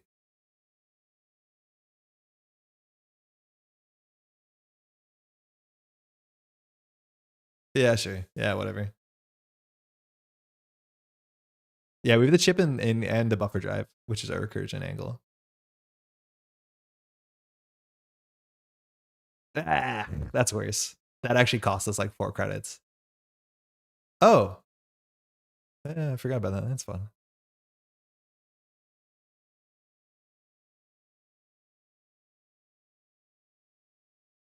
MIC. Saucy. Can't use our ability. Prognostic.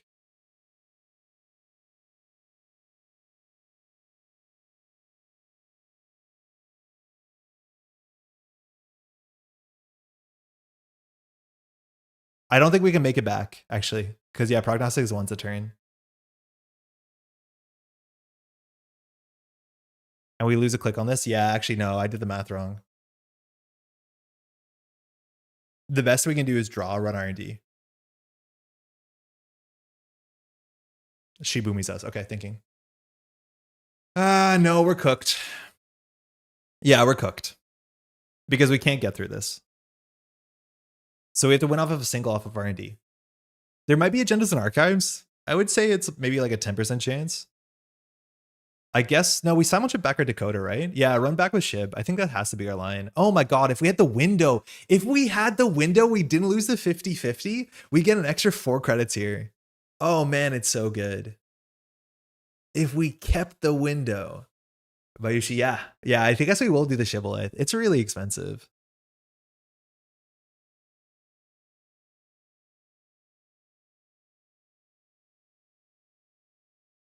Oh, the window would have been so good. Just chip, draw, rub. Kat, how's it going? We can't draw because then we lose to the text on this thing. We can't draw, yeah, because MIC. I think we got it. Yes.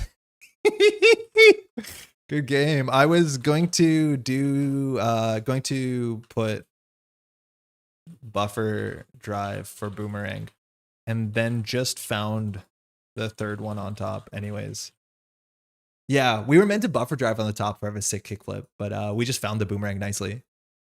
Otherwise, yeah, we buffer drive to put on top, prognostic the boomerang, and then we can make this line. The 50-50 on core was for the second window. Would have been so damn nice, that run. Yeah, if our hand had another window there, oh my God, it would have been cool. We would have made that run for nearly free, I guess, 3 credits. And then she has to res it again for 6. Yeah, very good. That felt cool, but again, that run was not Baz. That run was just the Az engine. I wish I came to a better conclusion than this. That turn I left R&D open was strictly incorrect, but HR Scave Note was too tempting. Yeah. Tattoo on R&D. The other line was to run HQ with window and then boomerang R&D to C2. Was that win? Sorry, boomerang. Yeah. Yeah, the other line we do is run HQ. We get through this. We get a wake charge, run R&D C2. Yeah, okay. Beans. Good game. That was fun. Oh, right.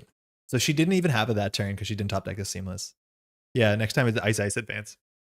I thought the third Ice, the Tattoo, would end up on the remote. That really hurts me. Yeah, if she puts the Tattoo, a third Ice on the remote server, we're actually caught off guard really, really bad. MIC into Byroid, really good server. Thanks for the game. I mean, it's cool. Cards are fun. I'm convinced Az may do this better, but you'd have to change the deck a bit. I don't like this DZ. I think it saved us like 2 credits, and even then, we just kind of moved where we spent the credits. Yeah, I did. I did for sure. That was cool.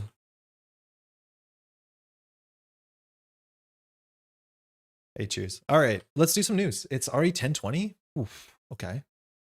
We got some news to go over. We had a very busy weekend this weekend. So for those who don't know, massive event this weekend. It was the World Showdown. There was about 190 players for a casual online event. This is kind of what Man in the Moon's been running for a while now. I don't know if this is the biggest one. It feels like it probably was. I've been told that about 70 of the players, hey, good game, Laura. This was their first tournament. So I want to say, firstly, that's sick. That's really, really cool that people are getting involved in organized play. Generally, once you get involved in your first tournament, you kind of keep going from there, especially in-person tournaments, because those vibes are contagious for sure. But it's also, of course, the first major tournament in the ban list that Worlds is going to be played under. I do want to say that it was probably, I think you're going to see a lot of stuff at Worlds that you didn't see here. I'm pretty sure most people are keeping their cards close to the chest and they're not going to bring out their secret gotcha deck, which we'll see at Worlds at this event. I still think it was a great event to do some basic testing, to be like, oh, let's see how these basic fundamental ideas stack up to the meta. And one of the big things going to this meta with the corp changes is that we assume corps would have a bad win rate compared to runners. But the data, and we'll look at the data, corporations were winning much more than half of their games, which is kind of a surprise and something I was not expecting after 3 corp cards got banned out and runners got a card back. So I don't know exactly what that's about. We'll look at the ideas of what's coming up, but massive event. Again, we've seen world championships that I think have had size of this amount of players. So doing well at this event is just pretty wild. The meta Showdown looks sick. How likely do we think the worlds will be similar, especially after the ban list doomerism? I think it'll be similar, but I think you're going to see...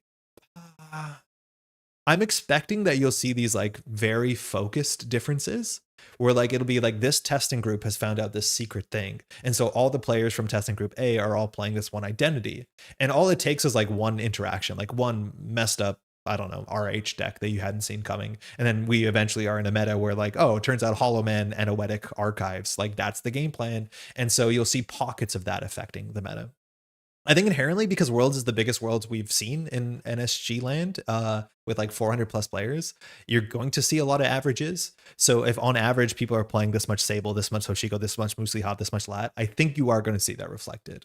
I think there's just too many people that it's not going to be that far different, but I'm expecting like the top testing groups to come up with a thing that they like.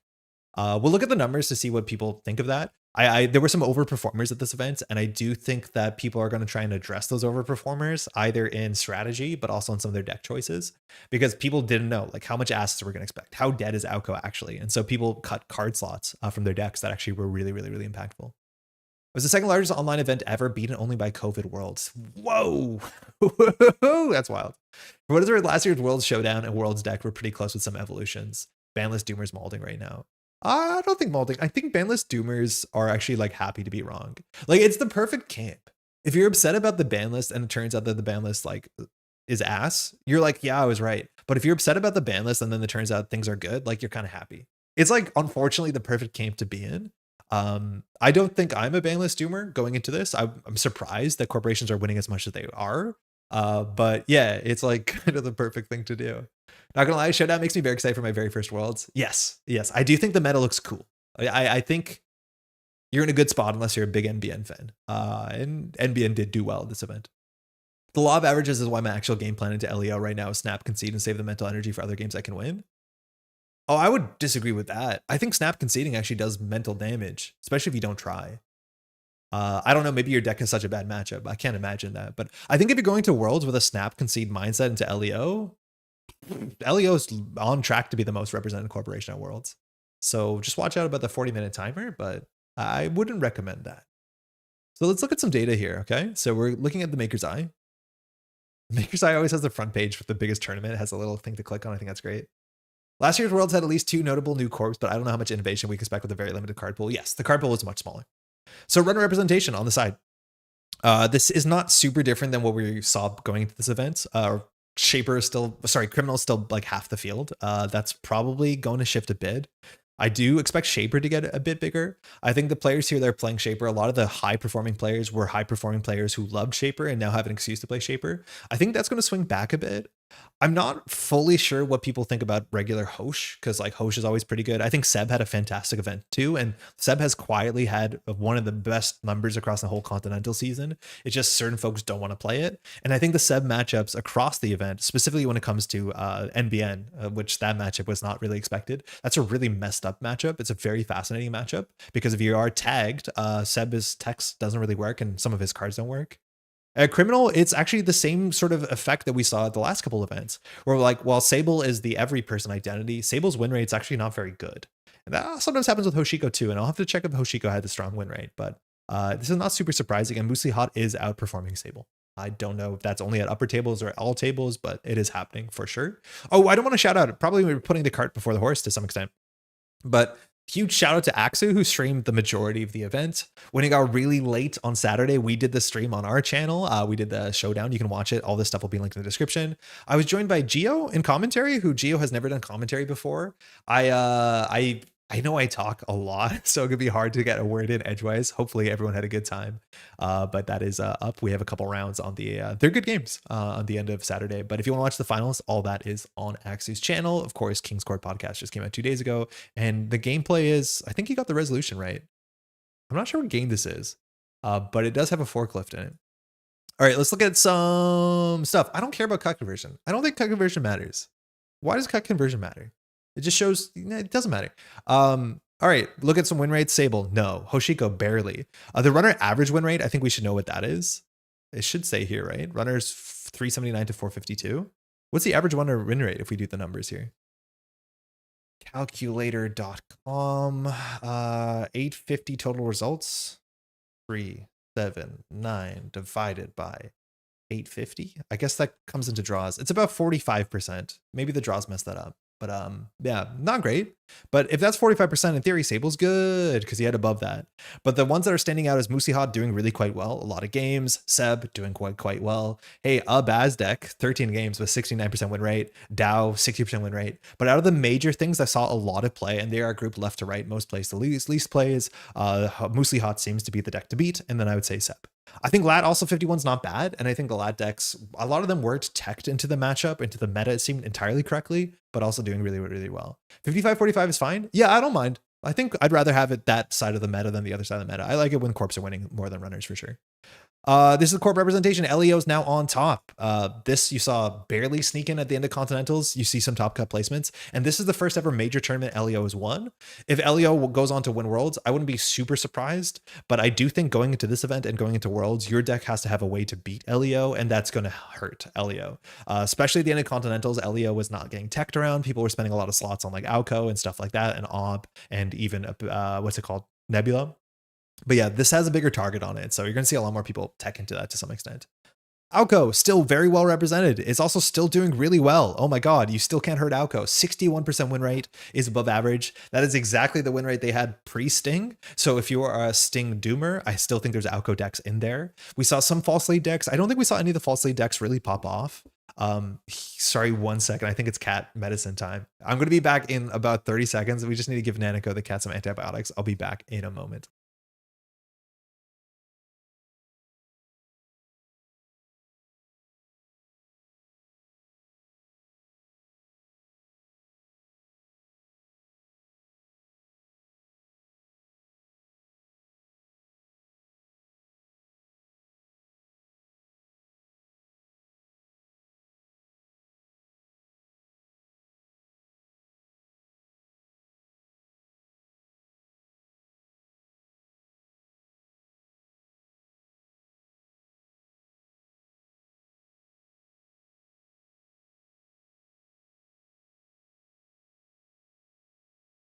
All right, so that went really well. Okay, cool. Alco's still doing well. One of the lists that's published right now is Eden's list. I think we can pull that up. I think it's really cool. What are we at? Netrunner DB. But it is the one that moved to hybrid releases as like the power angle, and it's sick. I think most of these are Oppo lists for whatever that's worth, but I really like this list. So it's still playing See How They Run, but it's down to a 2 of, which I like. You don't need it all the time, but these hybrid releases are just really good Alco cards. And then of course you want to play something like Powers That Be. I think one of the big things we also saw against Alco this weekend is the beginning of Public Access Plaza being a pretty consistent card. As a pad campaign that has text, it's actually really nice. And I think we've seen lists that run more than one Public Access Plaza. But I like this list a lot. I think this is probably a very fun Alco. I haven't played it myself. We're on 3 Samasamun, which might be overcorrection for the dolls meta. Dolls were definitely still present and doing really well. Even taking up half of a propeller is worth something in the modern shaper meta. But this is doing fine. We'll see if Tattoo Bowl is better, but this is doing fine for sure. And then I think Eden, it doesn't like the Botu in here, which I could see it. I was impressively fast for cat medicine, so it went so well. Surprised. I was really ready for that to take longer, but it's been a struggle. It's every day now until next ultrasounds, and man, does she not like it. Hopefully you're doing well, Sophie. I like this a lot. Try this deck. This seems cool. People aren't hyped about Alco, but Alco is still doing Alco numbers. Next up, LEO, 59% win rate. That's wild. That's way better than we've ever seen in LEO. And there's a lot of games played. It was like the second most represented identity, I think. PD also doing numbers, and we saw a lot of different PDs. Jamming PD, core damage PD, encoder made top cut, couldn't play the day 2, playing core damage PD. We've seen core damage kill PD start to show up as well. Shout out to Tron. RH Glacier is doing well. Op is doing good. I don't know what ops they are. We didn't see too many ops, I don't think, on stream. I might not be mistaken about that. And then we have like BTL. And then this is one of the biggest ones. Epiphany has the highest win rate. The Epiphany decks we're seeing don't seem incredibly different than what we've seen before. I believe Davs was playing a Thought Police type list, or one of Davs' old Thought Police type lists as seeing play, which is basically Epiphany with B1001, some minor amount of interesting tag punishment, and then on top of that, all the HP assets. And the deck is doing really well, like very, very well. And I think a mixture of that is people are cutting a lot of their asset tech, hoping that Alco won't exist. People are teching more into Glacier. People don't know the matchup. People don't know how to play into NBN. It is fascinating, but this was just ripping through it. So to spoil the event, second place player was Warlock, and Warlock played the deck that he almost won the event with 5 times before the event. And Warlock's a really good player, but that's the sort of thing where it's like, it seems like with the right deck for the right day, for the right player, for the right meta, it seemed like a really, really good choice. And there's a couple other players on Epiphany. They're all doing well. Again, 70% win rate. A lot of really strong players were playing this list. I think this is something that people are going to test around. I think if you build your runner deck, you can make this a bit of a non-game to some extent. The narrative across a lot of casting, and I have seen this to some extent, is that this deck struggles to close the game out once it gets to 5 points and the runner has got their economy down, got their breakers. And if you look at the finals, like, it was a rough and interesting game, and that game went the other way one time when this was played before. I think off camera was the matchup between Rotom and Warlock in the finals. It was scrappy. It was really, really scrappy until it wasn't. And I think that's a big thing that comes to Epiphany. What happens in the until it wasn't end of things? And while some people are playing Stoke the Embers, some people aren't. Hollowman sticking is kind of the way that you win the game. It's going to be really interesting how people use this data point, because I don't know if we've ever seen a deck run away like this before a Worlds event. But I'm not convinced that this number will stay up here this long if people are prepared for it. But it is the one acidiest matchup in the meta right now, and I don't think people were prepared for it. I guess you can see some win rate data here. I'm not really good at reading this. Left is runners wins. Yeah, right is corp wins, if I'm not mistaken. So is Zaya going 1-8 against Alco? But yeah, you see what we're good at. And really weird. I feel like the Epiphany is fine against anybody who didn't play old CTM lists. Is fine against anybody who didn't. Yes, I do think there's like a lot of built-in learning about how to play against NBN assets that just isn't present in the modern meta. So it's going to be a learning experience for most.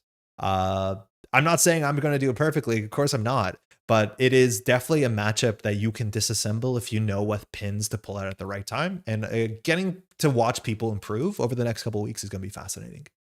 I didn't get too much Epiphany games. How much IP enforcement matter, if you recall? I don't know if I ever saw an IP enforcement. I think it's a card that's really going to matter when time is called, which is like maybe one of the ugliest part of Netrunner design off of this card. My guess is that this is better in a deck that's running Stoke the Embers, because Stoke the Embers actually triggers off of the ability of this card. But it's the sort of card that you have to play around more than it happens. My imagination, if time is called, you just take their points away and they lose, and you don't care about the fact that they put them back on the table. You can build up some weird hell states with like, I don't know, B1001. B1001 is just like such a good card this weekend. Oh my God, was B1001 good? And you even heard stories from players who are like learning how the interaction works for the first time, right? Like, oh, if I res a ping, I can use it before you can crack no free lunch. Like that's something you learn, of course. But I don't think I ever saw an IP enforcement fire. We saw shipment from Vladislavsk's fire. That's important. That is an easier way, I think, to close the game out. Shipment from Vladislavsk, not for Vladislavsk. That is a more easy way to close the game out for sure. I don't think we see any kill versions of the deck, which is not super surprising. They're spending a lot of influence on assets, HB assets mostly. We didn't see like Bladderwort versions. Sometimes you see Bladderwort versions of that deck, but I think that deck needs a modicum of money to threaten a win condition for Oppo and for Holloman. And we saw some that were running like bigger picture, I think. Which like this card technically has text and it makes it ugly to float a single tag in certain contexts, let alone your money goes bye-bye. But yeah, we're starting to see some of the weirder NBN cards sneak into the card pool. All other parts of NBN though did not show up, and it's not like anyone tried really hard, it seems. Like NBN was almost entirely Epiphany. Then like maybe 4 players out of almost 200 playing Nebula, Providevost, and like everything else. There is a chance that every faction will have an identity that sees more play than all of NBN, but maybe there's a secret deck somewhere. Like there's always a Providevost deck. There can always be a Nebula deck. There can always be an Epiphany deck. I don't think we saw anybody play Nebula Fast Advance. At least we didn't on stream. I think the write-up on Surveyor shouts out that we did see a bit of Arzon playing Fast Advance Alco, which is also, there's going to be a lot of interesting decks that we haven't seen so far that people are not bringing to this event or are not publicly shown. But that was the event. You can watch all of it. It was fascinating. Some really good play. Again, a lot of commentary over 2 days for sure.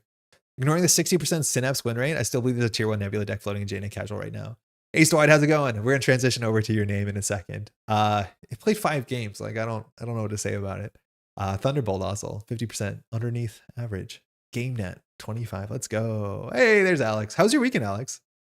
Alex, we went into chat and we're like, hey, do you mind if we stream your game? And I think if you saw it, I waited there really awkwardly for about like 2 minutes. Your opponent said cool, and then we just streamed it anyways. If that is gross, and if you don't want to be on camera, please let me know. But I tried my best. Hopefully you saw that message. It was like kind of awkward on my part. Hopefully I didn't make it weird. Hey, speaking of Stwide, I didn't realize on the stream there at all. Oh shit, yeah, right? I like you double check of who's not on the not stream list, but I like asked in there. Till he's done the game and swapped over the stream. Sorry, Alex. Hopefully it wasn't a huge surprise. Hey, this is going on this weekend. If you want to get involved in more organized play, saw the end state of the log. Yeah, it's not good if you don't know if you're being streamed. I apologize for that. That's not good on my part. I'll do a better job of that. I'll just ask again in chat. I also get really awkward when I join a game and it's in the middle of some interaction or between turns and people are thinking, and then I'm like, hey, do you mind if we watch stream? Because it can derail someone. And I have no doubt you're like doing some weird combo or thinking or something. So I don't want to be like really annoying about it. But we were struggling to find a table because it was like only 10 minutes left in the round. Hey, Stwide is running a thing. This is the Pre-World Startup Online event thingy. It is an organized play that you can get involved in to play Startup Online this weekend. It looks like it's going to be a great event. For those who don't know, Startup is a very approachable format. It is the smaller organized play format of Elevation, System Gateway, of course, the whole Liberation cycle, and I don't think I'm missing anything. That's it. And Startup has been going well. I've played a bit of Startup this year, but it's a format that a lot of people get into. It has currently, does it have a bit of a ban list or not? I totally forget if it does have cards banned or not. But this is an online event, and Stwide is doing some pretty sick prize support. I'm not sure exactly how it's distributed, but let me show you some of the stuff. You might have seen this. Just notice the type on the AVR post. Hep Lamau. I mean, that happens. Check this stuff out. This is some of the prize support, and this stuff is incredible. So pre-World Startup event, October 4th, 18 UTC. Firstly, I think it's the top 4 get this top cut JNet card back. I'm not sure where this I comes from, but JNet card backs remind me so much of playing Solitaire on Windows 95. I really like that. I don't change my card back because it confuses people, but they're really, really cool to get card backs. There's the Scatterfield by Elisard. Fantastic IF Soren looking. This Pantograph, I'm assuming is Alexis. Art by, yeah, it seems like it says Alexis on the back. This Carmen is phenomenal too. This is a bit lower quality on this scan, so you're not gonna see the best of it. Another Ritual by Elisar, also really quite nice with this like sort of flower tea. Hey cat, Buzzsaw. This art really reminds me of 1996 Netrunner. Like it a lot. You got a little bee drill buzzing through this box, and then this Bioac warning, really high threat level. Achtung, Bioac. I think this is also, I'm guessing Alexis, but I might be wrong about that. These are really nice. And then on top of that, hold on, I can show this thing. If I hit these buttons, you also can get, and you might have seen the second part of this on Neon Static, but there is this. This is one side of a Gamelang, a nebula. And this is, oh, I'm gonna forget the name too. I was listening to Neon Static, they also forgot the name. What's the name of this? Lenticular? We got there. There's this lenticular altar. So it like looks different from different angles. You've probably seen one of these if you ever got your like student agenda circa 2002. But when you look at it at different angles, the art changes. And so both sides work like this. This is the side with Gamelang Arena. So it looks like someone rocking out if you like kind of bend down or out. This is going to be, I don't know if exclusively, but definitely at this event, this is something you can win. This will be sent out to you, which is absolutely gorgeous. And if you want to see the other side, go check out Neon Static. They showed it off. I want to say this Monday. That's great. Stride's doing all this stuff. Again, you can find all the links on, they will be below, but it's all always be running. And of course, it's all online. So it's super accessible. Lenticular. The prints come in tomorrow. I'm hoping to post a short video of the real cards in hand before the event. Oh, really cool. Does startup have the altered agenda density with 3 points? Bob, I'm like, oh, Stride will be able to answer a bit better, but I think they might have changed some of that, but maybe not. I pretty sure there might still be some sort of ban list or some sort of regulation across. You can only put in 4 3-pointers. Okay, they increased it from 3. You can play 4. The BOAC and Pantographs will be startup exclusive-ish prizes by Alexis. Yeah, Alexis's stuff is great. We currently have the no 6 3-pointer rule. Okay. Can you play Cleaver? Can you play Pharos? Has that stuff been unbanned?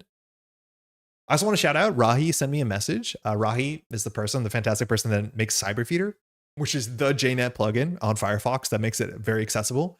I think we'll be able to show off the features, but I'm not sure if we were able to see it in the last couple games. But 2 features have been added. One of them allows you to label cards that have been seen, but not rezzed, which is really cool. The other feature was also sick, but I don't remember what it is right now, and I need to check on Discord. But there's some really good quality of life features. I know one of them doesn't work well if you have card stacking in multiple remote servers. I think the other feature, oh, I remember. The other feature will tell you how much time each person has taken on their turn. Again, these are private stuff you'll see yourself. But if you're worried that in a tournament, like you're taking 40 minutes in a game, this thing will keep you on track. And it'll tell you how long your turn was and how long your opponent's turns were. Don't use that to get in fights on JNet. It doesn't trade priority. So if you want to do some weird chess clock Netrunner, it's not going to work like that. But Rahi is continuing to update Cyberfeeder. It's really, really good. Ban list is Pharos, Cleaver, Tributary, R+, and you can't play 6 3-pointers. Cool. You can take notes now. Oh, you could do that for a while. Notes have been around for a bit. Revealed cards have been in your feed for a while too. That's this sort of thing. I use this all the time. It makes me a stronger player. I never forget what's on top of the prognostic Q loop.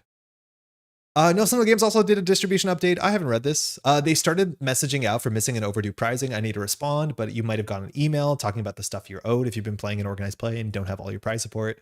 But there's a stock update. I'm looking to get Elevation back. I want a second copy of Elevation because I realized I want to have Elevation and Core sitting around, and I only bought 1 Elevation, but Elevation's out of stock in Canada, it seems. So you should probably check in on this. I didn't read it. But it's 10:46. What do y'all want to play? Ooh, I need water. We got some time. That Baz deck was actually kind of fun.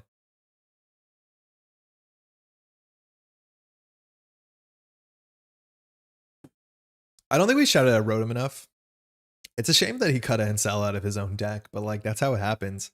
But yeah, this is the best a Leo deck has ever done, winning a massive event. I really like this list. I think this is what I play at Worlds. I don't know if I'd make any changes off the bat. We have a very good ability. It feels really good, especially in the mid to late game. Your early game is a bit sus. Humanoid resources are coming back in. Not a card that I think I've enjoyed. Specifically now with extra predicted planograms and petty gash, we're actually playing 12 operations, as much as Seamless doesn't really count.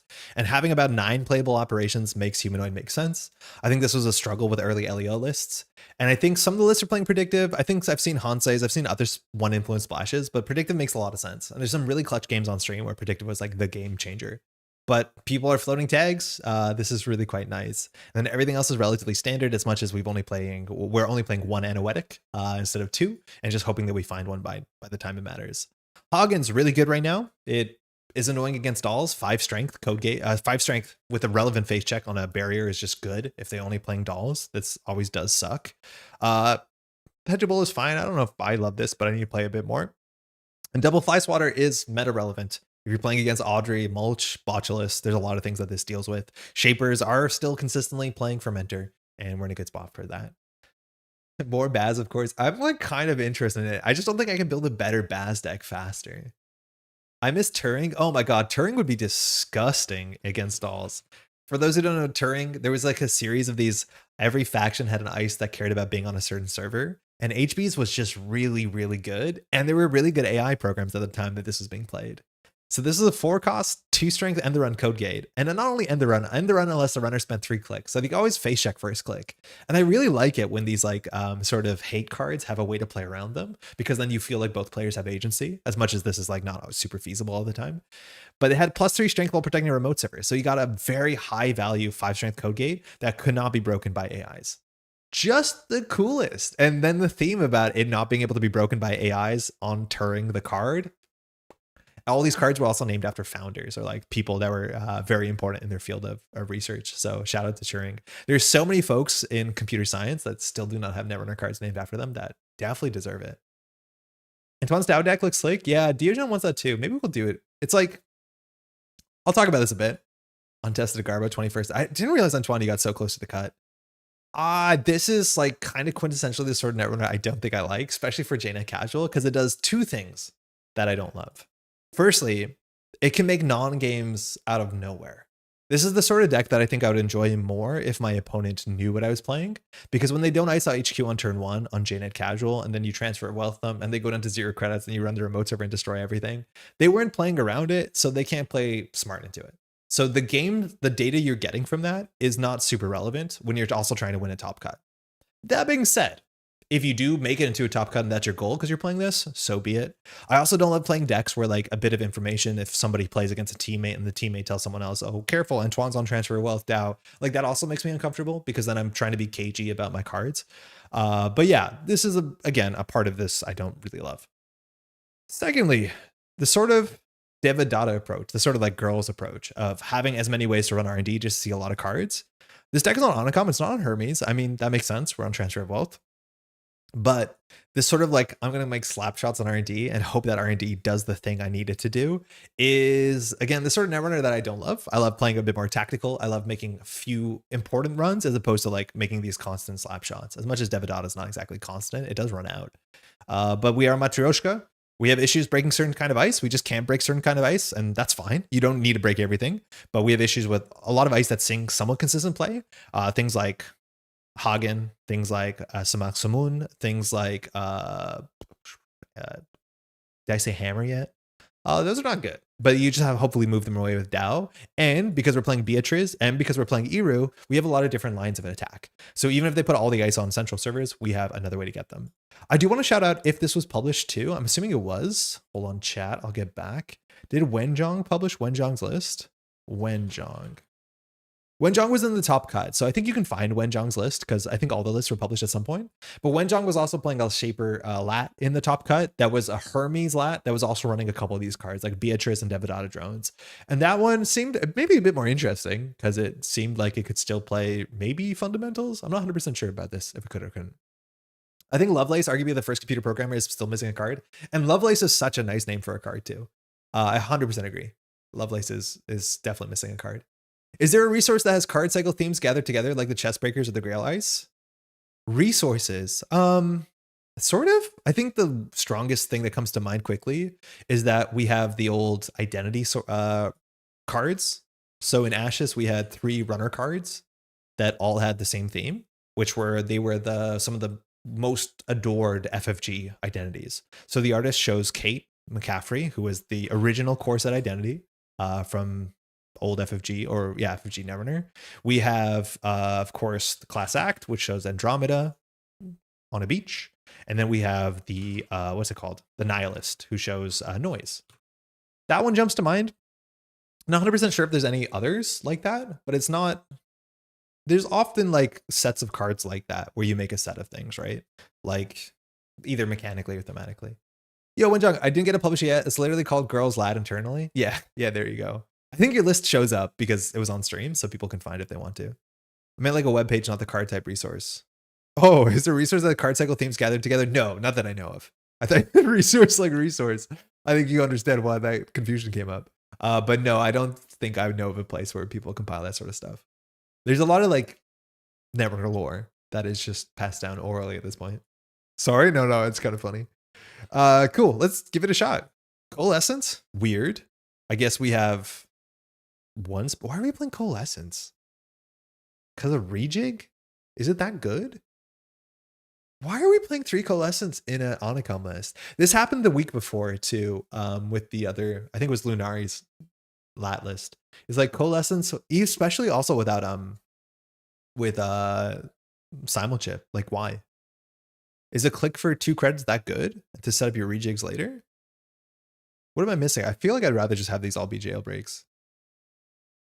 Without DZ, yeah, not only without DZ, like without all the other stuff, right? Without environmental, without DZ, without Simulchip, without Muse, without KK. You just spec work it? Yeah, we got 1 spec work. Like how many times can we do that? I don't know. Need a target for the 1x spec work? I feel like there's 2 issues we could solve. Antoine, defend yourself and don't call it Garbo. Yeah, I don't know. That's weird. We'll see how it is. Maybe this is just like SDS respect. Not even Into the Depths. Yeah, Into the Depths kind of makes a bit sense with Matryoshka because you can kind of get in guaranteed. You're not going to use most of the text on it. I guess you could charge a Devidata drone. Should this deck have like the cat in it? Should we have Bucha and Squee and all the little cats? Need a sacrifice to SDS? Yeah, I'm assuming you just give it a drone, but like a sacrifice to SDS is worth something. I had a really good game at the last GNK where I learned to not stack Matryoshkas too tall. Because if somebody scores an SDS, and actually that was a really big card that wasn't obviously appearing at this last event. SDS did not make a huge appearance, I don't think, of this event. Stone Ships may be better. Yeah, I could see a lot of things being better in this slot, but we'll give it a shot. Does Antoine say how to play this? I played exactly 2 games of JNet, untested Garbo, went 4-1. I really wanted to test transfers in DAO, so I went to the full 3x, but a better version of the deck cuts 1 for 2x skill skins. I like that. To make the deck less Amicom dependent to solidify the outcome matchup. Yeah, that makes sense. You could also then cut a card to keep the deck at 40. Yeah, to maximize Amicom and opening hand, but I'm too lazy to figure it out. I mean, yeah, there's only so much time in the day. This list fucks. Huge thanks to Man of the Moon. Okay, we're on our own. Let's give it a shot. Jai. Import.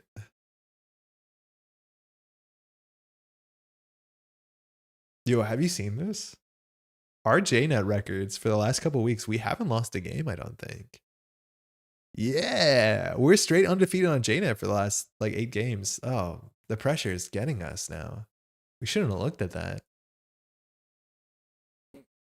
Quick, I'll install an asset as an ice and we'll call it a day. Technically undefeated. I did that the other day at the GNK. I did double install on a remote server and I put my ice in the remote and my asset. I was playing against Diogen. He didn't run it, and then immediately I got to res my like humanoid or something, and it's an ice. And he's like, "You can fix it. It's fine." But like that makes me stressed. All right, so we're playing against Alex, world champ, knows that we are on transfer.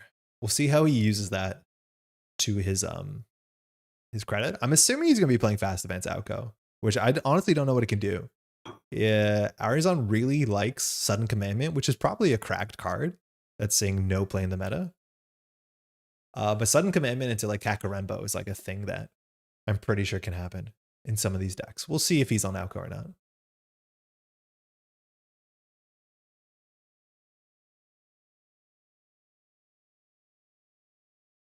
Yeah, okay. So I think this is fast events Alco. I think I'd rather have Hermes. Our opening hand has Anacom, has Coalescence. No, it's all good. I don't mind this hand. I guess I don't know how to fire Anacom. Oh yeah, right. Yeah. Shout out to XTG for running the server. Ours on Mulligan. This hand is like not gas, but I still think we keep it because we have a doll. Is that good enough? Like this hand looks good. All the cards are good. We are not lat, so we don't draw cards. I don't know how fast this outcome can go. Again, I think this is full fast advance. We'll see if he has like, I'm assuming you still play cohorts and stuff like that. Hedge fund, okay. So we're already in an interesting spot. Let's see what we put in the remote server. Peer review. Ooh, we are rushy. Show me your hand. Longevity spin doctor. Installing an unknown. Easily could be a longevity, but also maybe not. This is where transfer is not like super game winning. Like, I don't think we want to just dev a data run R&D. Seeing 2 cards here isn't that great. So I guess we set up. I don't think he needs all the credits in the world to res this. Now we draw. And so on. Why the coalescence? Tell me what you think. Oh. Oh. So the hand is Spin Doctor, and then the remote server is the agenda. I think we just trash the Spin Doctor.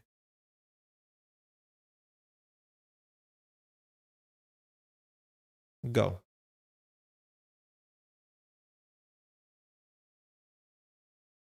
Let's see if he trashes his hand or not to get the echo counter. You generally want to. He doesn't, so we can lock the whole game. Neat.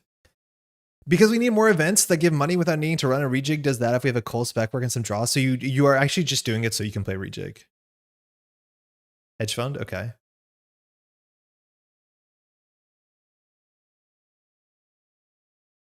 So we'll see 2. This only gets 2 counters?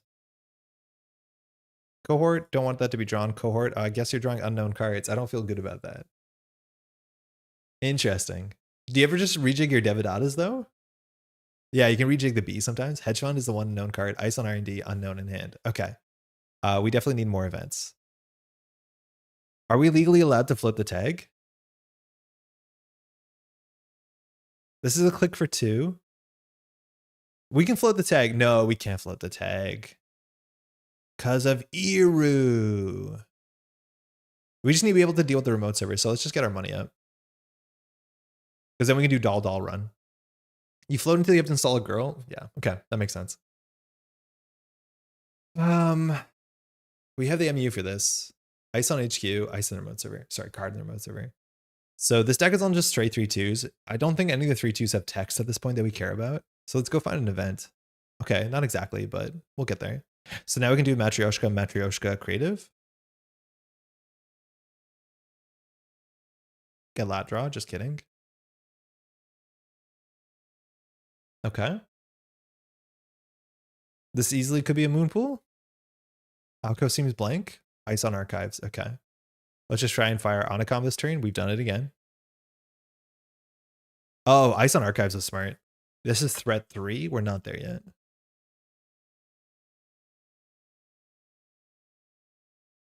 Okay, Pretty Mary's here. And Tom, what do you think about playing the little cat? The cat companion. The cat panion. Okay, Pretty Mary and Iru are one ofs, right? Let me check. Where are my stats? Untested Garbo. Pretty Mary's a 2 of, Iru's a 1 of, okay. Dag, no, that's useless law. That's the spirit. We could lose the Iru. I'm gonna install the Iru, and then we'll clear tag at some point. But I just don't want to lose this to an enemy. Taking damage is obviously how they get outco counters, and an enemy gives exactly outco counters. It's a tattoo bola. I don't think there's ice in hand. Yeah, there's not. Superconducting, okay. We get a swap. I mean, that seems good for us.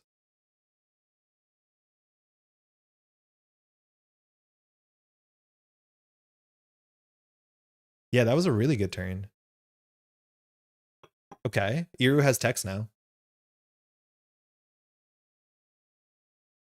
Is this outcome end the line? I'm assuming it's straight fast advance. You're right, we could like be safe and exclude the tag, but I don't think so. I'm gonna draw 3 cards with this. No, I'm just gonna set up with Telework. This deck has a lot of agendas. This shouldn't be too hard to like do something gross. So we'll just set this up, and then we'll start with the draw 4 next turn. It's on Superconducting Hub, so I'm not assuming it's on end of line. I think it's on like a bit of fast advance with, now that we're on threat 3 with Kakarenbo, with Sudden Commandment, with Moonpool, stuff like that. Okay. I could see us overclocking this.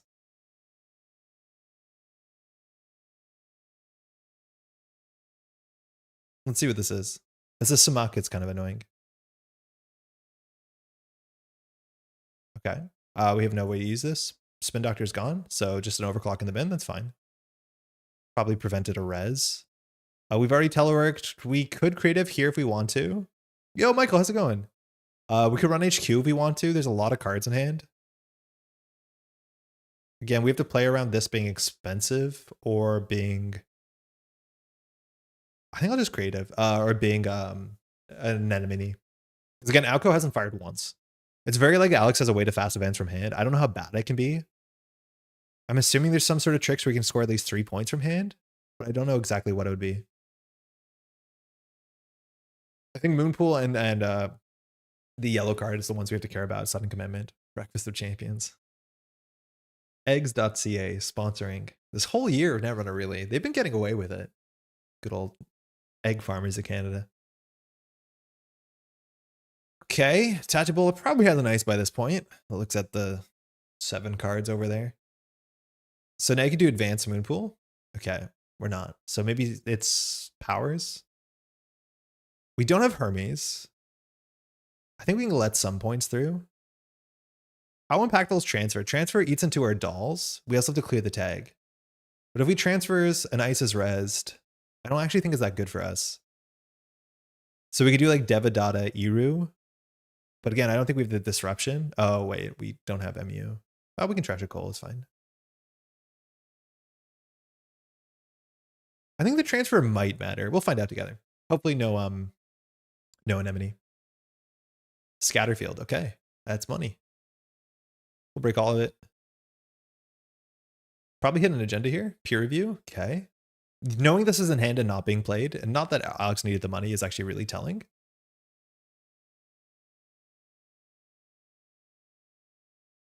Okay, we have another transfer coming. I think I'm just going to host a Matryoshka. It's not likely we take damage because it'd have to be a send a message. We could always like check server 2. Yeah, I'm fine with that. I just want to deal with one of the Moonpool or something else. Please no anemone. Saisentan, fine. 3 credits.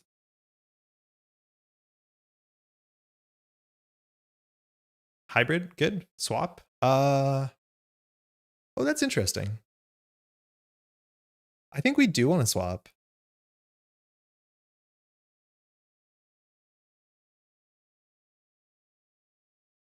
Because now if he scores out, he's in a bad space financially and Eero should be free, or we can go for a transfer and then he'll be bankrupt almost no matter what, unless it's a Tattoo Bola, which is kind of perfect. We swap the scatter, yeah. Oh, actually getting scatter in server 1 is really good. Yeah, you're right. On server 1 is pretty hype because then it's 0 strength. Yeah, that's better. I don't think we're ever going to run R&D because of Eero, but yeah, putting on the remote server is probably straight better. This has been sitting here for a turn. I think it's an agenda. We'll go for the last transfer. Yeah, I like that a lot better. Hey, Cror. It's a much better play, I think. Sama. So we don't have text for this, so we're just gonna have to take everything. If a Moonpool gets res, so be it. But we're gonna take our 3 damage. We'd love to. I guess the rejig draws. Yeah. Oh, cannot break. Oh. Yeah, I thought I still have to break. I guess I save. I thought it was if you pass it, but no, yeah, we're going to take the damage. We just don't have to break anything. That's still better.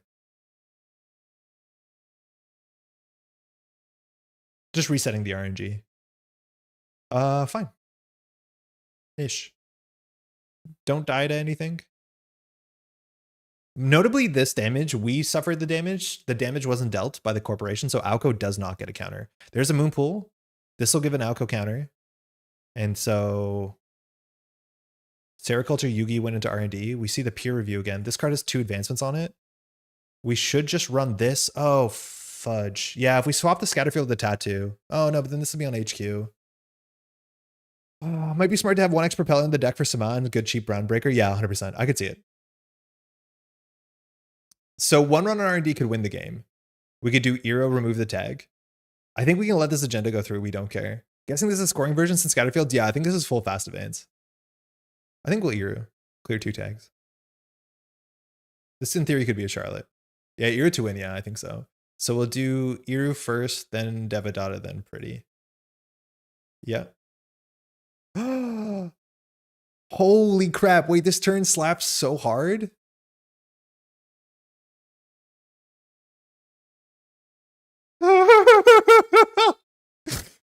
Wait, this is better than Hermes.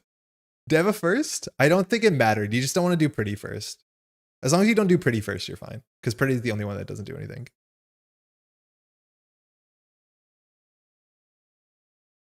What a game. That was a wild, that was a wild line. 999? What's 999? That was absurd. We were really lucky that we had ice that we cared about, like Scatterfield text, Tattoo text, your Janet. Oh yeah. Oh yeah, huge. Thank you. Thank you. Just the best. Yeah, that was actually kind of fun. Oh, as in install extra Deva? Yeah, we could have installed the extra Deva to trash a Coalescence. I don't know if it's worth it. Like seeing the 5th card is not super important. Like seeing the 4 basically locks a deck for a turn and then we can clear 2 tags. Because if we didn't see a thing there, I think all we do is clear 2 tags. I don't want to go through the Tattoo Bola. Because with the Tattoo Bola on 0, it's still hard to score out an agenda. So I don't know if we install this one. Yeah. You definitely could go for it. Girls Shaper fun. I mean, that was sick though. That was really, really sick.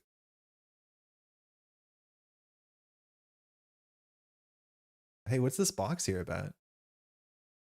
Oh, it's gone now. Girls Shaper fun. It felt Hermes-like. I think it did feel Hermes-like. That felt cool. I like that more than I thought I did. But that's what I mean. Like that felt tactical. Like we were making cool decisions. Like we made both micro and macro plays. It wasn't just like Estabrado, hope. You know what I mean? Elio, okay. Trickier. Hand seems good. Thank you, you too. Wilson Mulligan, thanks. Too. Girls Gang. Keep. I think this weekend is just gonna be Girls Gang, unfortunately. I'm cool with that.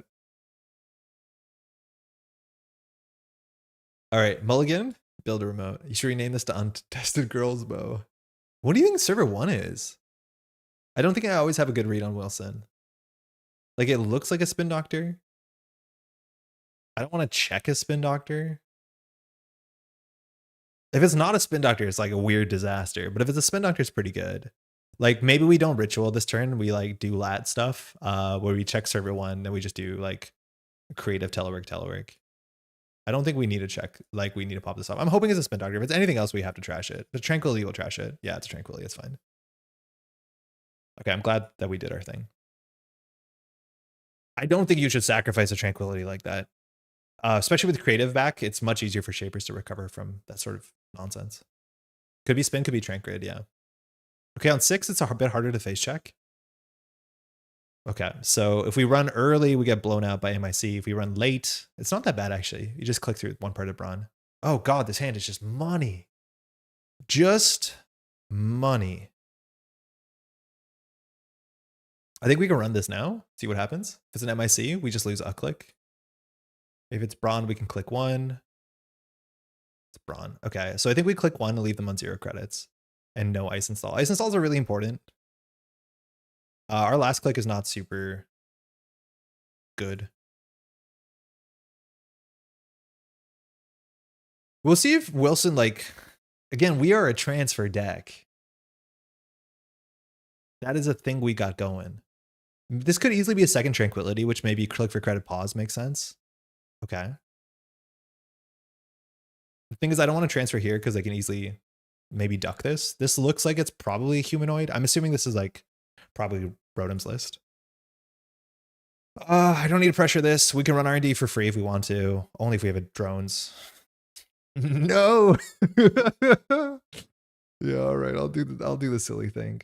We can run Spin Doctor last click. There's only one ice that stops us here. Technically two. It can either be Fly Swatter or it can be Tattoo. Both of those are great reses for us. Fly Swatter, Petty. Okay.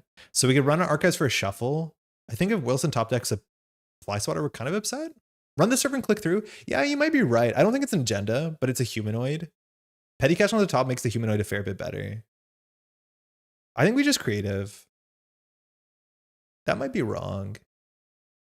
I'd rather have info what they're drawing. Yeah, we need to draw. I think that's more important than the money. We have enough money. We don't need to play the creative. Well, we'll just keep drawing. Yeah, that's a better. I think also drawing last click is like so much better with ritual now. And this shows you why. Like if we top deck the ritual malding, we draw the ritual naturally. Yeah, it was a humanoid. I think you're right. We probably should click through it. A gender humanoid are both good. Yeah, especially with our board state. I think you're 100% right. We should have gone through that and just dealt with it. I like our line way better if we click through the Brawn. Our hand was good. They didn't have a board state if we dealt with the Brawn.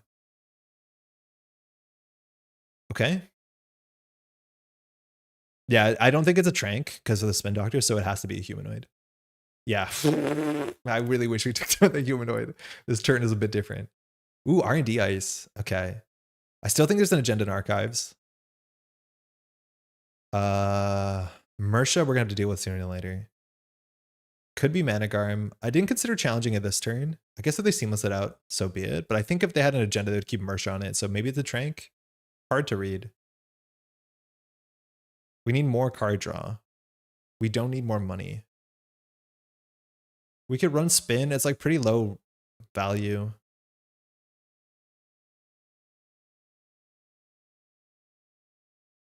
If they let us have it, they let us have it. I don't think they will. JNet makes it easier to not forget your petty caches. That's a cool thing about JNet. Tranquility and Unseen. Yeah, I think that was an agenda throwout. So I want to get that back in the game at this point. So I think we just creative. It's not that much better than hitting the telework. Coalescence sets up the spec work. We wanted an Onicom a year ago. We could draw and discard. That's fine. These coalescence are not great. If this is an agenda, the game is fast. If this is a humanoid, the game's fast. If it's not, it's slow. Whatever. I don't know if we can use this amount of money. But dolls are not a great matchup in Delio. Shit. That's bad. That's really, really bad. I'd save creative. Might be better later with Anacom. Yeah, that's probably true. I could see that being the case. Yeah, I think taking down the first humanoid is making the snowball a bit poorly. If the Merchant now slides over the server too, we cannot contest. We've gone through half our deck. Transfers are now also a bit harder to land. This is probably now where he Sayar pushes out Seamless into an agenda, and I think we can lose from this spot. Shit. This could be the Fly Swatter. We've seen no dolls, and we have 26 cards left. Yeeks. There's no pinhole? No. All the influences, Iru and 3 transfers. I don't love this at all. Wilson is snowballing, and we have no ways to break ice. We've drawn 20 cards? Or no, we're a 40 card deck. That's really bad.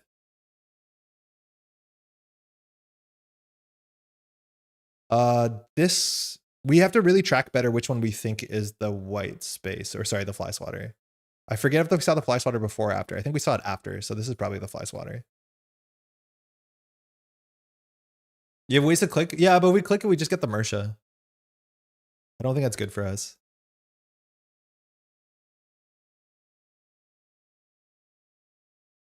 Predictive? Okay. So I think this is Rotom's list. I think we have to face check this, but I'm likely we're going to end up eating an MIC. Oh god, this is bad. We lose in like 3 turns. I guess we can do transfer, force at LEO, and then run the remote server. This draws a card regardless. Hoping for a Boomy. Hagen. Oh, you're bad. Buy drones. I hate these coalescence. Antoine, we need to talk about these coalescences. So now if we run this, if we put the Fly Swatter there, which we think we did, this run does not work. Wilson spends 2, we spend a click. So we can't really make this run. So we just need to find our breakers. Okay.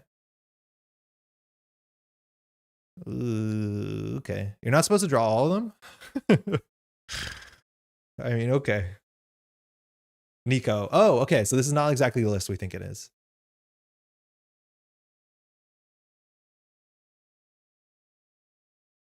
Eddie cast draws like just feels bad, but it is what you're meant to do, right? Looking for credits. Okay, that's good for us. So we're assuming it's Nico. God, Mersha's a problem.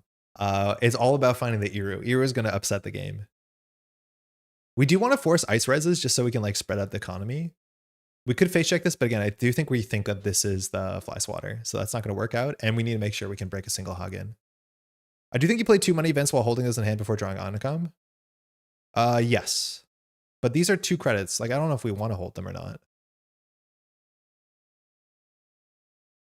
Okay, so we have coalescence for next turn.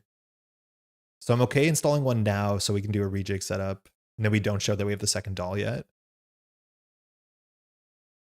We'll go from there. Shit. Wilson's got money.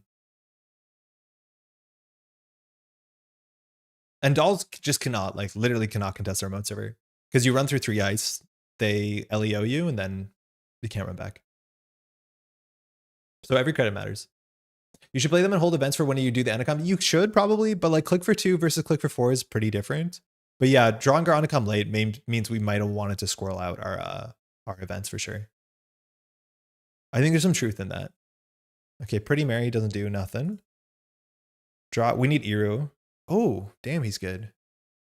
So we have 2 more drones in the 17. Wilson probably makes a push. I don't think we can win in 1. So we draw once we host Matryoshka. Oh, that's good.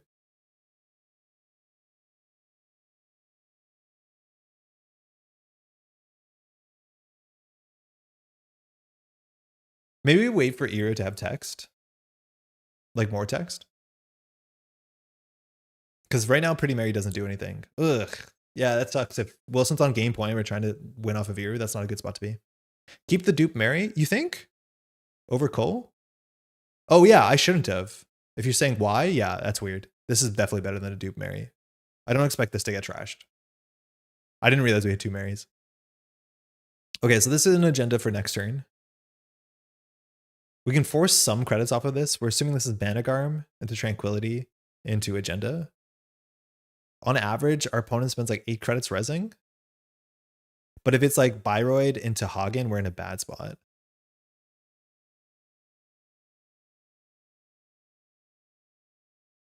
Transfer doesn't even do anything. Like we break this for so much. 4, actually, it's not that bad. We could do Matryoshka transfer, but then we can't really run the remote server because we don't have the credits for it.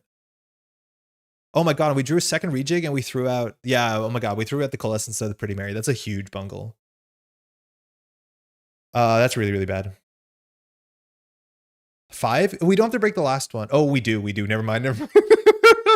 Yeah, we have to break both. I was like, wait, we don't have a Devon out of drones to protect. No, yeah, we 100% have to break both of them. So this is like, doesn't make any sense. We never run this remote, just win on R&D. I mean, how? I think we just have to draw our drones, right?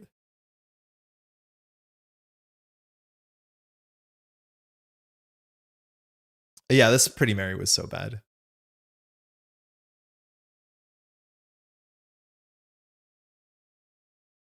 It's cooked now. Yeah, tell me about it.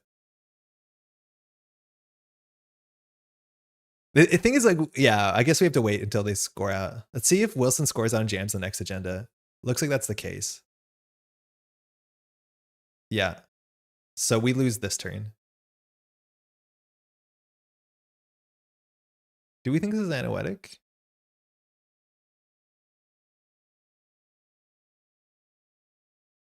Oh, sorry.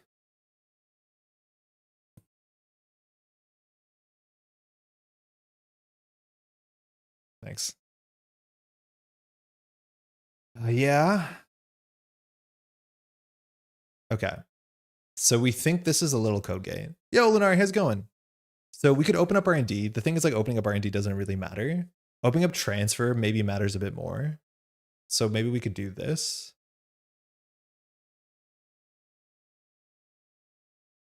We can't really float a tag because they're playing predictive. If they install into server 2, like it's not unlikely we lose, but they need to have the last seamless in hand. Okay, so we can't transfer anymore. Holy crap, this is bad. Okay, so what could we possibly do? We can just do Eero, rip it, and then keep Eeroing. No, Eero's once a turn, right? Yeah, once per turn, last sentence. Hate it. We always can rejig our Onicom, which I think fires. Just win with Eero. I mean, so much work has to be done. We have to do Eero first. Nice. Swap. No. Tattoo. Okay, we don't win.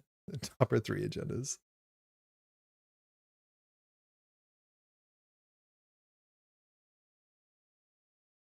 Okay, so we have to run. We might want to swap these and charge this. I think we probably do swap these and charge. We overclock the remote server.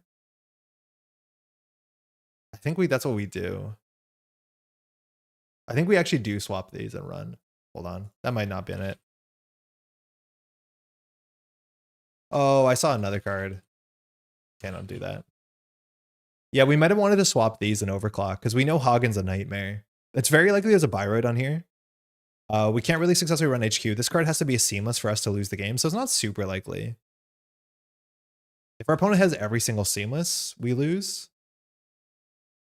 Really? Okay, that's kind. I'll take it. I want to get the Hagen off of here. I'll even come back and we're playing this distinctly not your vibe deck. We had such a fun game, Eric. You have no idea. Why predict HQ if that's seamless? Yeah, I think it can transfer, but I'm not 100% sure. Here first. Hedge. Fun. Okay, we do the swap. Yes, sorry. Yes. Tattoo. Okay. So we haven't played an event yet, right? So we'll just overclock the remote server. See what happens.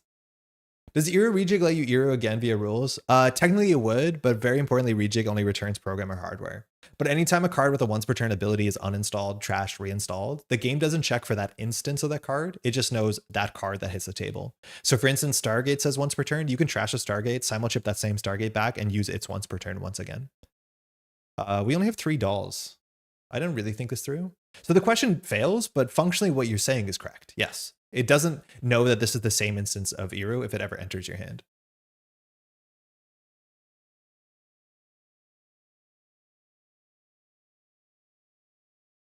Yeah, maybe this is the last agenda. I don't know. I don't care about the core damage.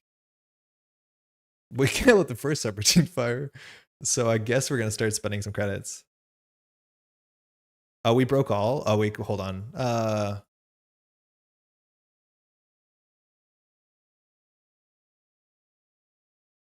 I didn't mean to break all. Can you core me? Yeah, it does matter early. There's like other instances. Simulchip Stargate is actually like a line you can do. Take core. Oh, you can just click on the ice.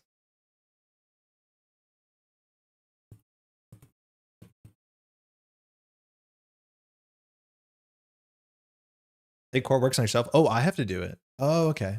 That's why theirs didn't work, because we have to do it. Lost the, that's fine. That was the best hit for us. Braun, I mean, at some point we have to literally jack out. Because if it is a Hagen, we lose. I don't actually think we lose the game. It might be worth it. Obviously, this run's not going to be 6. Okay, it's good to see that guy there. This is what our money is for. Okay, if it's a Hagen, it'll be very funny. I think it is the white space that we put there. Oh, it's a Boomy! All right. I still think the game is over here, but we have to click this, obviously. And then we take another core. Oh, we drew off that one. So they should just throw the Boomy at us. And then they can trash Eero, and then the game's over. Come on, Elios. / command trash? Oh, yeah. Okay, cool. So second Mersha. So we don't lose because there's nothing in their most server that matters. So we know what they're drawing. The question is whether they trash this. Be cool. I think they had an agenda in hand. Fuck. There goes our game plan. All right, so there goes our game plan. We need to find a dolls immediately, and even then we don't win all the time. So the one card in their hand went into their remote server, which is weird because it could have gone last turn. We knew what they drew, so where did they top deck? Does anyone remember? A hedge fund, and they played it, right? No. It's hedge fund vulnerability tattoo bola, right? So they played the hedge fund. Okay, so the top of the deck is a tattoo bola. So unless it's exactly the agenda, we still can't lose this turn. Because unless this is a 3-2, which like if they're playing Ingaton, I guess they're playing Ingaton. I don't know what to say about that. Yeah, tattoo's next on RD. So we just need to find our Devadata drones. That's playable. That's technically playable. We only have 3 hand size. So I still think we draw and discard. That's like maybe important. Yeah. Let's see what it is. Worst case humanoid. Okay, they drew, they broke lock. If they have the agenda, it goes into server 2. And they need to have a seamless in hand. So their hand is tattoo.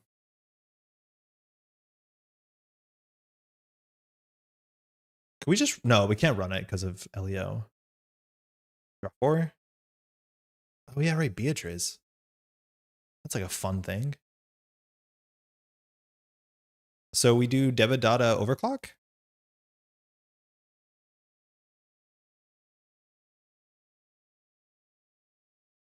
C3. They might have points in hand, but it's all about the last seamless, really, right? They might just like throw a Brawn at us, which is like acceptable.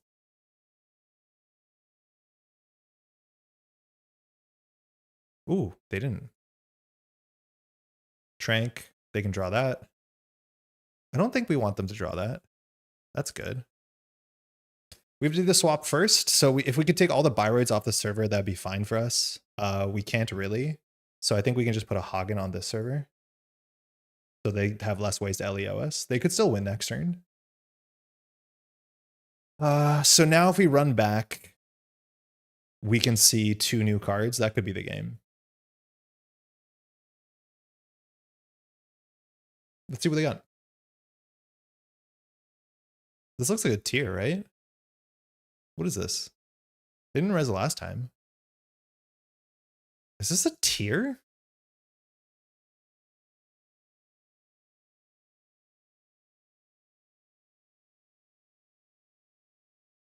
Nope. Okay. I don't think there's a world where the Beatrice goes through. Tier's the most LEO lists. I don't think Rotom's list was playing tier. But it's in a lot, yeah. Like the winning list didn't have it. But like Tuno was playing it. Dupe Onicom? Oh yeah, whatever. 100% dupe Onicom. So that can't be the Tranquility. I mean, that's the winning agenda. And we're out of drones. We got so close. So what's the only line? Great options that duplicates? No, 100%. But like, there's no way this does anything. So it's not a huge cost, but you're 100% right to roast me for it. So Tranquility was drawn. The next card is MIC into Hedge Fund. So too bad you can't rejig that drone. Yeah, that would have been good. We have 3 cards left in the stack. Do we know what they are? It is. We're not on 3 rejigs. I think we're only on 2. Yeah. We played all our overclocks. So the bottom of the deck is drones. Doll? Yeah, it's drones and 2 dolls. That's weird. They win next turn. And we just can't see enough cards. The only way that we could possibly see cards is running HQ, but we don't have the credits for it. So yeah, we lose. Our win streak is over. It was the top of our D. We would have it if we trash Trank. Maybe. Well, we don't know if we would have had it because we see 1 more card. But also having 4 fewer credits might have mattered because they maybe could have res this. Draw drones R&D. I don't think we have the credits. Wait, hold on. It's our only chance. Like, you're right. We might as well. So if we install drones, telework, run R&D, and then we hope that they can't LEO us. It's like the only way that we can see an extra card. Which would have been 2 cards if we trashed the other thing.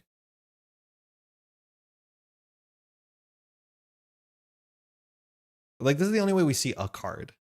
3, 6. But this is the 7 agenda deck. So 1, 2, 3, 4, 5. There's only 2 agendas in R&D. They're allowed to res this, though. Unless it's a tier. Do you know declaring a win streak on JNet means you're guaranteeing a loss in your next game? No, it worked. We got through a game. We also can let this fire once we break the 1 subroutine. Okay, it was a fly swatter. Neat.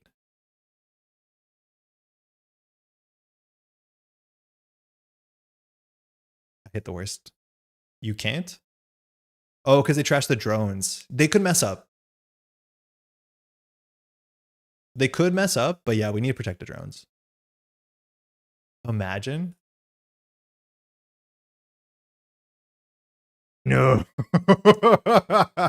This deck has way too few agendas. Good game. We did not play that perfectly. We fell apart a bit, but we still had an okay fight. Any points in hand? The issue is that there's only 2 more agendas left in the whole game. Because this one only runs 7, which I think is a big difference. So all the 2 agendas are in the bottom, whatever, which is like not super impactful. I think we called a fly swatter right, but not perfectly. I think our ice swaps are actually pretty good to make sure that you can't LEO R&D. That was like a really good line.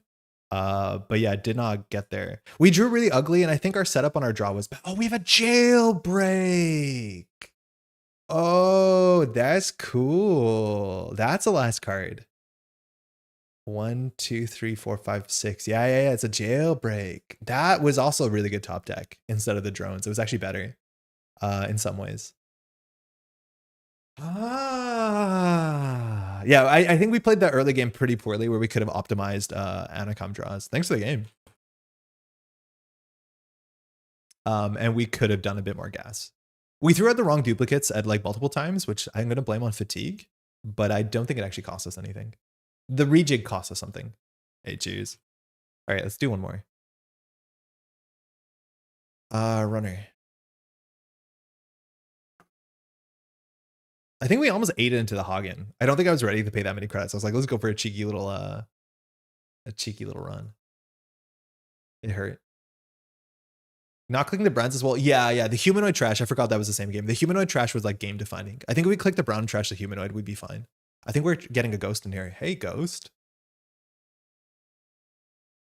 BTL. Ooh. Hey. Best of luck. Have fun. For those who don't know the ghost lore, we play against Ghost a fair bit. Pretty good smurf. Double transfer?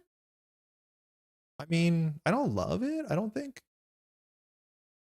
You play 2 games worth of games? Spooky. Ooh, Halloween season. The transfer like blows the game open if our ghost doesn't respect it. But I don't like the rest of this hand. There's a turn where they only had 3 cards in hand and click for credits after installing. The read on that they had at least 1 agenda in hand. They didn't want to draw more. Is that reasonable? Yeah, I think they need to click for credits no matter what. Like if you don't have credits, there's no point drawing. So it's not so much there that we needed to go for the HQ access to get the 1 agenda, which the deck has only 7 agendas. So singles aren't that great of a plan in the first place. It's more so that the card in the remote server is probably an economy card that gets them back in the game. It's likely not a tranquility because they could have clicked for 1 and installed it. So it probably was a humanoid. I think that's the big read, is that the agenda and the card in the remote server is an econ card we have to stop. I think going for singles is just like not the game plan. It's more so like stopping their economy. So they also have to click for credits next turn, if that makes sense. I don't know if I love this. It's like probably protect HQ, but if they don't, it's good content. I'm gonna mulligan for Anacom. Yeah, that's a much better hand. Ken, you just typing numbers and letters. BTL really only have to worry about them scoring SDS. Yeah, that'll cost us the game on the spot. Okay, good. Good, we mulligan. Give me an advancement. Okay, so we've learned something about the ice. All right, so this is where we try and match our hand size in the cute little game we got going. SDS is gonna be a huge issue, so we need to keep something around for that. Might as well draw. It's tempting. So we can do game B telework, use telework. We need to make some money. We need to keep our drawing. Actually, we probably don't do Gamby. Like maybe we just do Telework Coalescence to set up like a rejig draw and keep our sure gamble for an Onagam top deck. I think that's probably the play. I think that's what we learned from the last game is try and not play your events until you have Onagam. Because like Coalescence is totally fine, and then it draws our rejigs and our spec works actually are playable top decks. This is good. It's called learning. It's important. You learn something and you do it. 70, 70, 70, 70, 70, 70. Spin. Oh, we gotta watch out. Give a little swippity swappity. Just because we have to, legally. But we gotta watch out for BOX, which are big. We break them for 7. Okay, now we're cornered. All right, game. I'll play our events. At least if they're playing 1-pointers, they probably have a bit more agendas. Maybe it's only 3s and 1s. I don't actually know. I don't know what Dario was doing. I had a shared keyboard mouse with the server, and the mouse sometimes moves back to stream window. Sometimes I press enter. That's how you end up sending your password. R&D ISO's def Winchester. Yeah, it would be really sick if Ghost put the Winchester there to slide it over.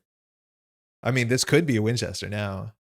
Okay, Spin Doctor I'm actually going to contest because I like respect above the law. Or sorry, slash and burn.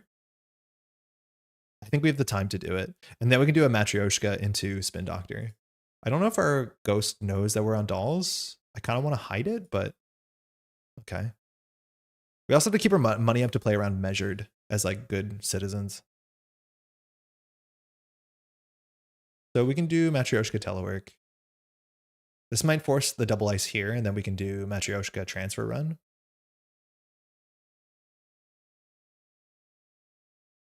Their money is good. Yeah, this forces the double ice. Okay. So we're set up to steal SDS if we want to. I think this will just slow the game down. We're assuming that they'll probably lose like 7 credits here. It's not really that good. We could draw once for Onagam. No. Matryoshka transfer? I mean, whatever. Oh, yeah, right. Wayland doesn't have anti-AI ice. Show me the big old monitor res for 0. Oh, Descent. That doesn't stay there. Anti-DAO technology.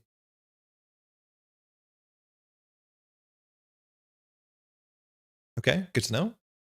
That's a good hit. Yes. Well, I don't actually want to play this until we find our Onagam. I think mulliganing for Onagam is like so important. Second spin, that tracks. I think that's something you can read when the first spin goes down that easy, but I'm not sure actually if they had that many cards in archives to shuffle back. I don't think they did. KPI, second ice, makes sense. We need a draw, find Onagam. Are we on 40 cards? We're on 40 cards. That feels good. I'm going to respect this.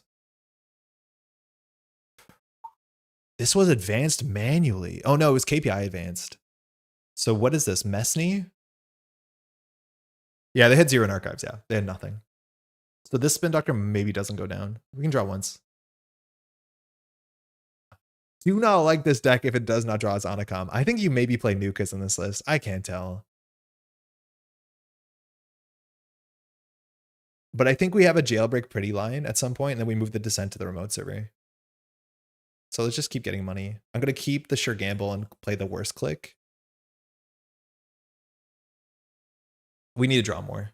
No, not Nuka. I think maybe, yeah, Stone Chip is something. Import Steel Skin. Yeah, I like that. I would actually, yeah, as you said, drop some transfers for Steel Skin. I think the more people see you coming, the less you need 3x transfer. You just need enough transfer to like get fear, but you don't need enough transfer that you always have it. Steel Skin seems good. Install. This could be anything. Tree line, expend this. So Logjam, a tree line, Pharos, Bucket. All of those are options. Our guess is to move this off. So I think we do Pretty Merry Jailbreak, but then if we break this, we can't charge the remote server, so it doesn't really matter. I think we just let this chill. Nice. Our holding, our edging paid off. Edging once again wins the game. All right, Iru's good. If this gets scored out, Iru has text, which is nice. Colossus? Yeah, that's a card, I guess. I don't want to install a resource for like maybe obvious reasons. So I like click for credit here. Hooray for edging. Right, like I don't want to play the rejig because it doesn't fire Onicom. I don't want to show Era Pretty Mary because of above the law. Jailbreak we hold. I think we click for credit here, which I hate. We could have drawn and discard our worst card, but I don't want to discard any of these cards. Maybe we can discard the rejig. Sure Gamble that draws a card is still pretty good.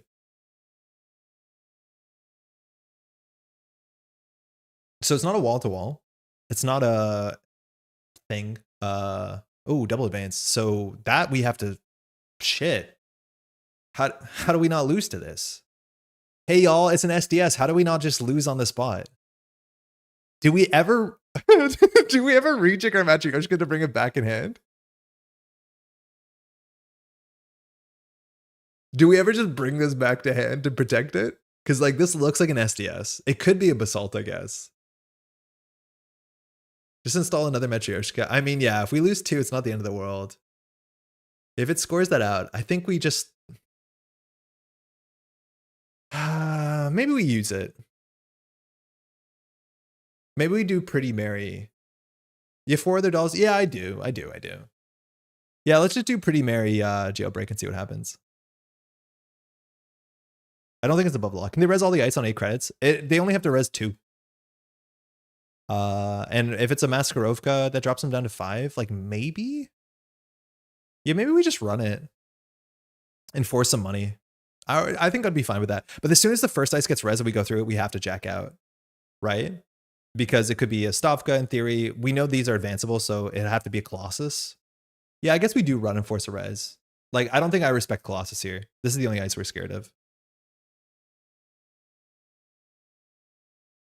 Worst case we can do also like, I don't think we overclock this.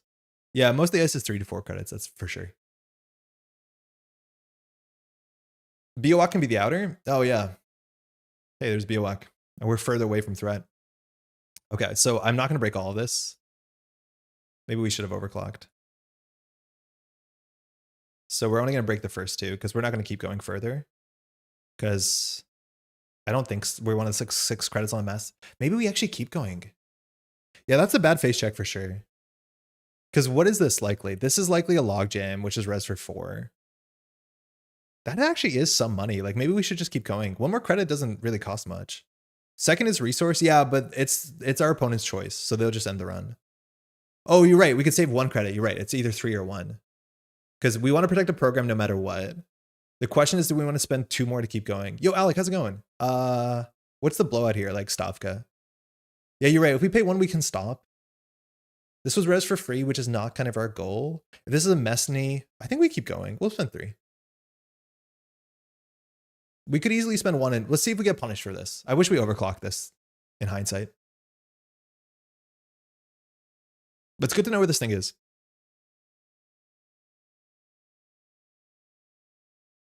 This has to be advanceable ice. It's not cat. That's fine. They get an advancement on their agenda, which sucks because now they can jam again. So this was res for 2. A cat's fine. It's not my favorite, but it's fine. Our money go fast. Now we can't do our line where we run. Yeah, so I guess we just rejig.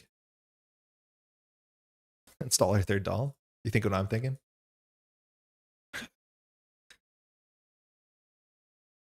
Ooh. Would we rather show the Pretty Mary here? I don't think we do. Doing a cube draft on Sunday, getting stuck for... Oh, that's sick. That's really, really cool. I hope you have a good time, huh? Could jailbreak R&D? We can't break ice. So we had 1 more doll, but we don't want to spend a doll because it is an SDS. Okay, this is really important because we can really set something up. We don't know if they're going to jam their mode server because we could get the Biowak off the server, but I think we're just going to do this. This actually is probably an Aket. Could be a Messney. This might be wrong. This is probably wrong because we can't even break it. What are we doing? Oh, I guess we're earring, so it doesn't matter. So wait, sorry. That ain't it.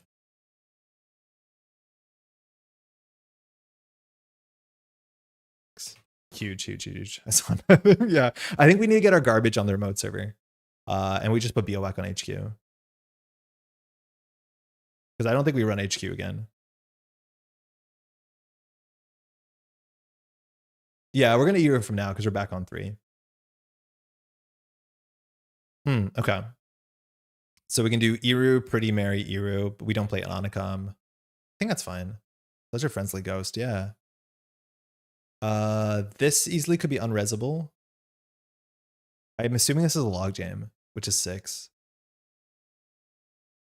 Transfer looks really good. Yeah, we only have like 1 more though. Oh no, we have 2 more. I don't know. I think they just res ice and the transfer doesn't go through. Let's just send it. You're first. Ket, hedge, assault. Ooh, that's big. They can get a card back. Holloman Scary. Take this off the server, I guess. And we have to clear the tag. We're not unmeasured. They're top decking Ket into hedge fund. So they have a tree line back. Scary. Got a clear tag. No Onacom. Feels bad. But we have to rebuild our dolls at some point. Descent got pulled back. Good, good, good. Ah, green mail. Really, really good. So I guess we'll just do this. We know nothing about this. Actually, this is bad. This is likely to be a BOAC. Ice on Archives. Could be the Descent. Yeah.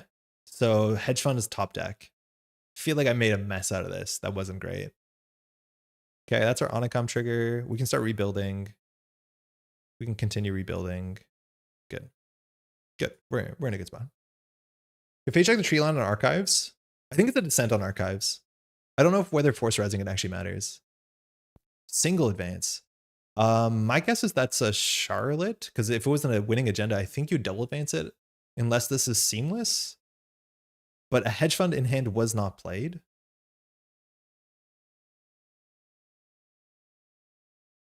I think this is a BOAC. It needs to be rezzed. Oh, it could be slash. Yeah, you're right. It could be slash. This is logjam credits. We just lose. Oh, we don't lose. Yeah, we lose the slash. We lose the slash. So maybe we have to do Matryoshka, Iru, then we jailbreak HQ. No, that's not good enough.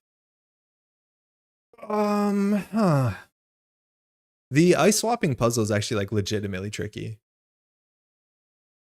Dolls jailbreak. Yeah, it's better than Iru, and it draws a card. I think that's where we start no matter what. If a BOAC is rezzed, they're off game point, which is really, really good. I think that's the best we have is dolls jailbreak. And then we might be able to move something, but we just need more dolls to be competitive. Dolls getting trashed is obviously really, really bad. This sees 3 cards. I think all of them are new? Yeah, because they drew.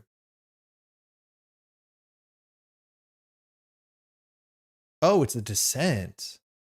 Unfortunately, just good enough. Ice swapping is the most overpowered thing ever? I feel like we're roasting someone. Jailbreak first. Logjam, tree line, basalt. Okay. So we didn't draw another doll. So I think we're cooked. But they're on 5 credits. So we could swap Archives with this. And we could face check into it and res another BOAC. Because my read is their most server is a logjam, which they're credit short. So this is the only play we have. Unless we think this is also. Like if we hit a Descent, sorry, an Afshar, not an Afshar, an Akeda might cost us this game, but I'm guessing that this 4 advanced thing is actually a logjam. So we make those server 2 things. You need to draw to not die to measured. I don't think they have measured. I don't think they have it. We're on 13 credits. If they have double measured by this point, they have double measured. Like I think we can just win by running their mode server. I think we just need to put the ice that they can't res. So I think it would be these 2. I'm just going to run the remote server and assume that these are both log jams. Because if they res, they can't even measure us anyways. Oh, we draw a card anyways. No, we're good, we're good, we're good. They have hedge funds, so they can't double measured. We know none of these can destroy our stuff. So this might just be a tree line, but that puts them at still can score out. Oh, it's that cat. Oh, that's so bad because they get this advance in exactly. So even if they don't have the thing, they can score out. Oh no, they're credit short? I guess with slash and burn, they can still win. It's going to be close. Yeah, we can pay 8. Charlotte. Okay, that was the more likely read here. So the game continues. I mean, not going so bad already. I am pretty sure this is a log jam. The double kits are good. They get the credits as well. Yeah, here it can easily be a hedge fund double measured, but we survive. It also triggers Onicom, so who's laughing now? R&D is also cleared. Charlotte does just break clock every turn functionally. Did anyone see what they brought back with Basalt? Because I definitely didn't. I just saw red. Holloman. Yeah, that's terrifying. BTL. They advanced to Charlotte. Okay. Why can't we just Iru them? Don't we just do Ritual Drones Iru?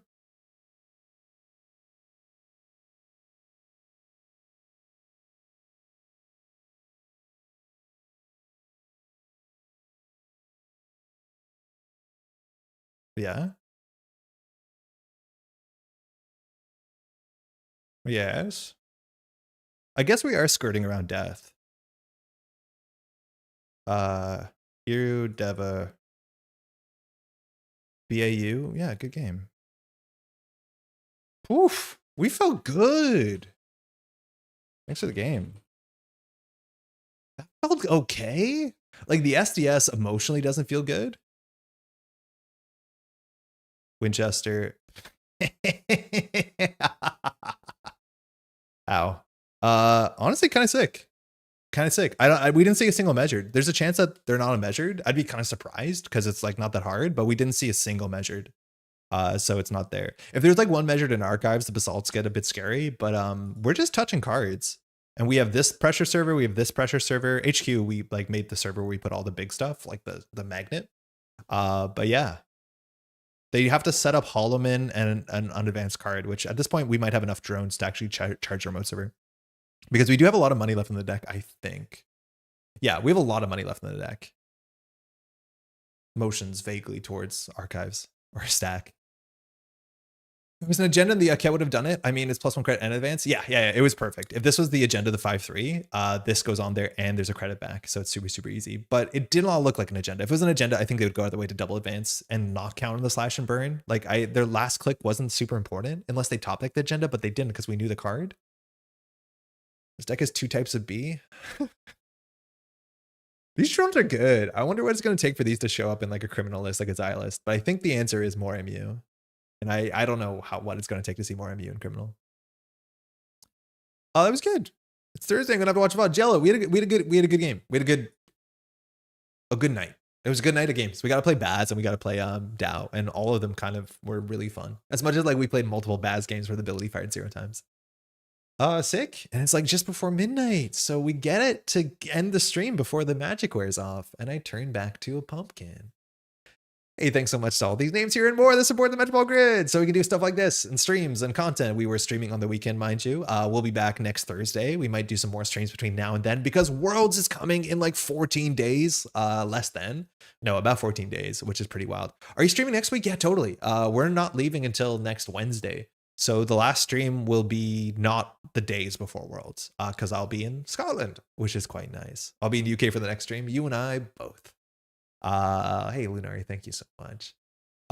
Yeah, so thanks to all these names here and more that support the channel so we can do stuff like this. If you want to support the channel, there's a link in the description. Shout out to also all our daily cast patrons as well. Super appreciated. And if you want to just take a second to leave a like on the VOD, I promise you that helps a heck of a lot. It really does. Just because the algorithm is as it is. Worlds is looking really exciting. I think it's going to be good. Pat might be joining next week. I'm assuming that's going to be the case. Pat was meant to join today, but couldn't make it. So we might have a Pat stream next week. We might do another stream at some point to practice some commentary for Worlds. Mind you, that's what we're doing. And I also have to figure out what to do on COS. Shout out to me helping my testing team, which I'm not doing a good job. I think there's a really funny line where Axie called himself, what is it? A marketing piece, a branding figure, and called me out as well as being a branding figure in my testing group, which like, I'll take it. That's still pretty cool. I think that's mostly it. Hopefully all you're watching this, you're having a good week. Again, check out all the VODs if you want to watch some organized play. There's some great stuff up on this channel, but there's more stuff up on Axie's channel, and all that will be linked in the description if you want to watch more VODs. Also, there's a bunch of folks who've attached their replays to their Netrunner DB deck lists. I'm looking at you, Tuno. You're the best. And that's helping a heck of a lot. I will sit down and watch through a replay and just try and see if I can do what it would do in the best case. And I'm doing a good enough job. And I'm excited to play some more Shaper for sure. They have a branding figure and a Brandon figure. That's mostly that. We'll be back in just about a week, maybe sooner, but probably just in a week. And until then, take care of yourself. See you in the next one.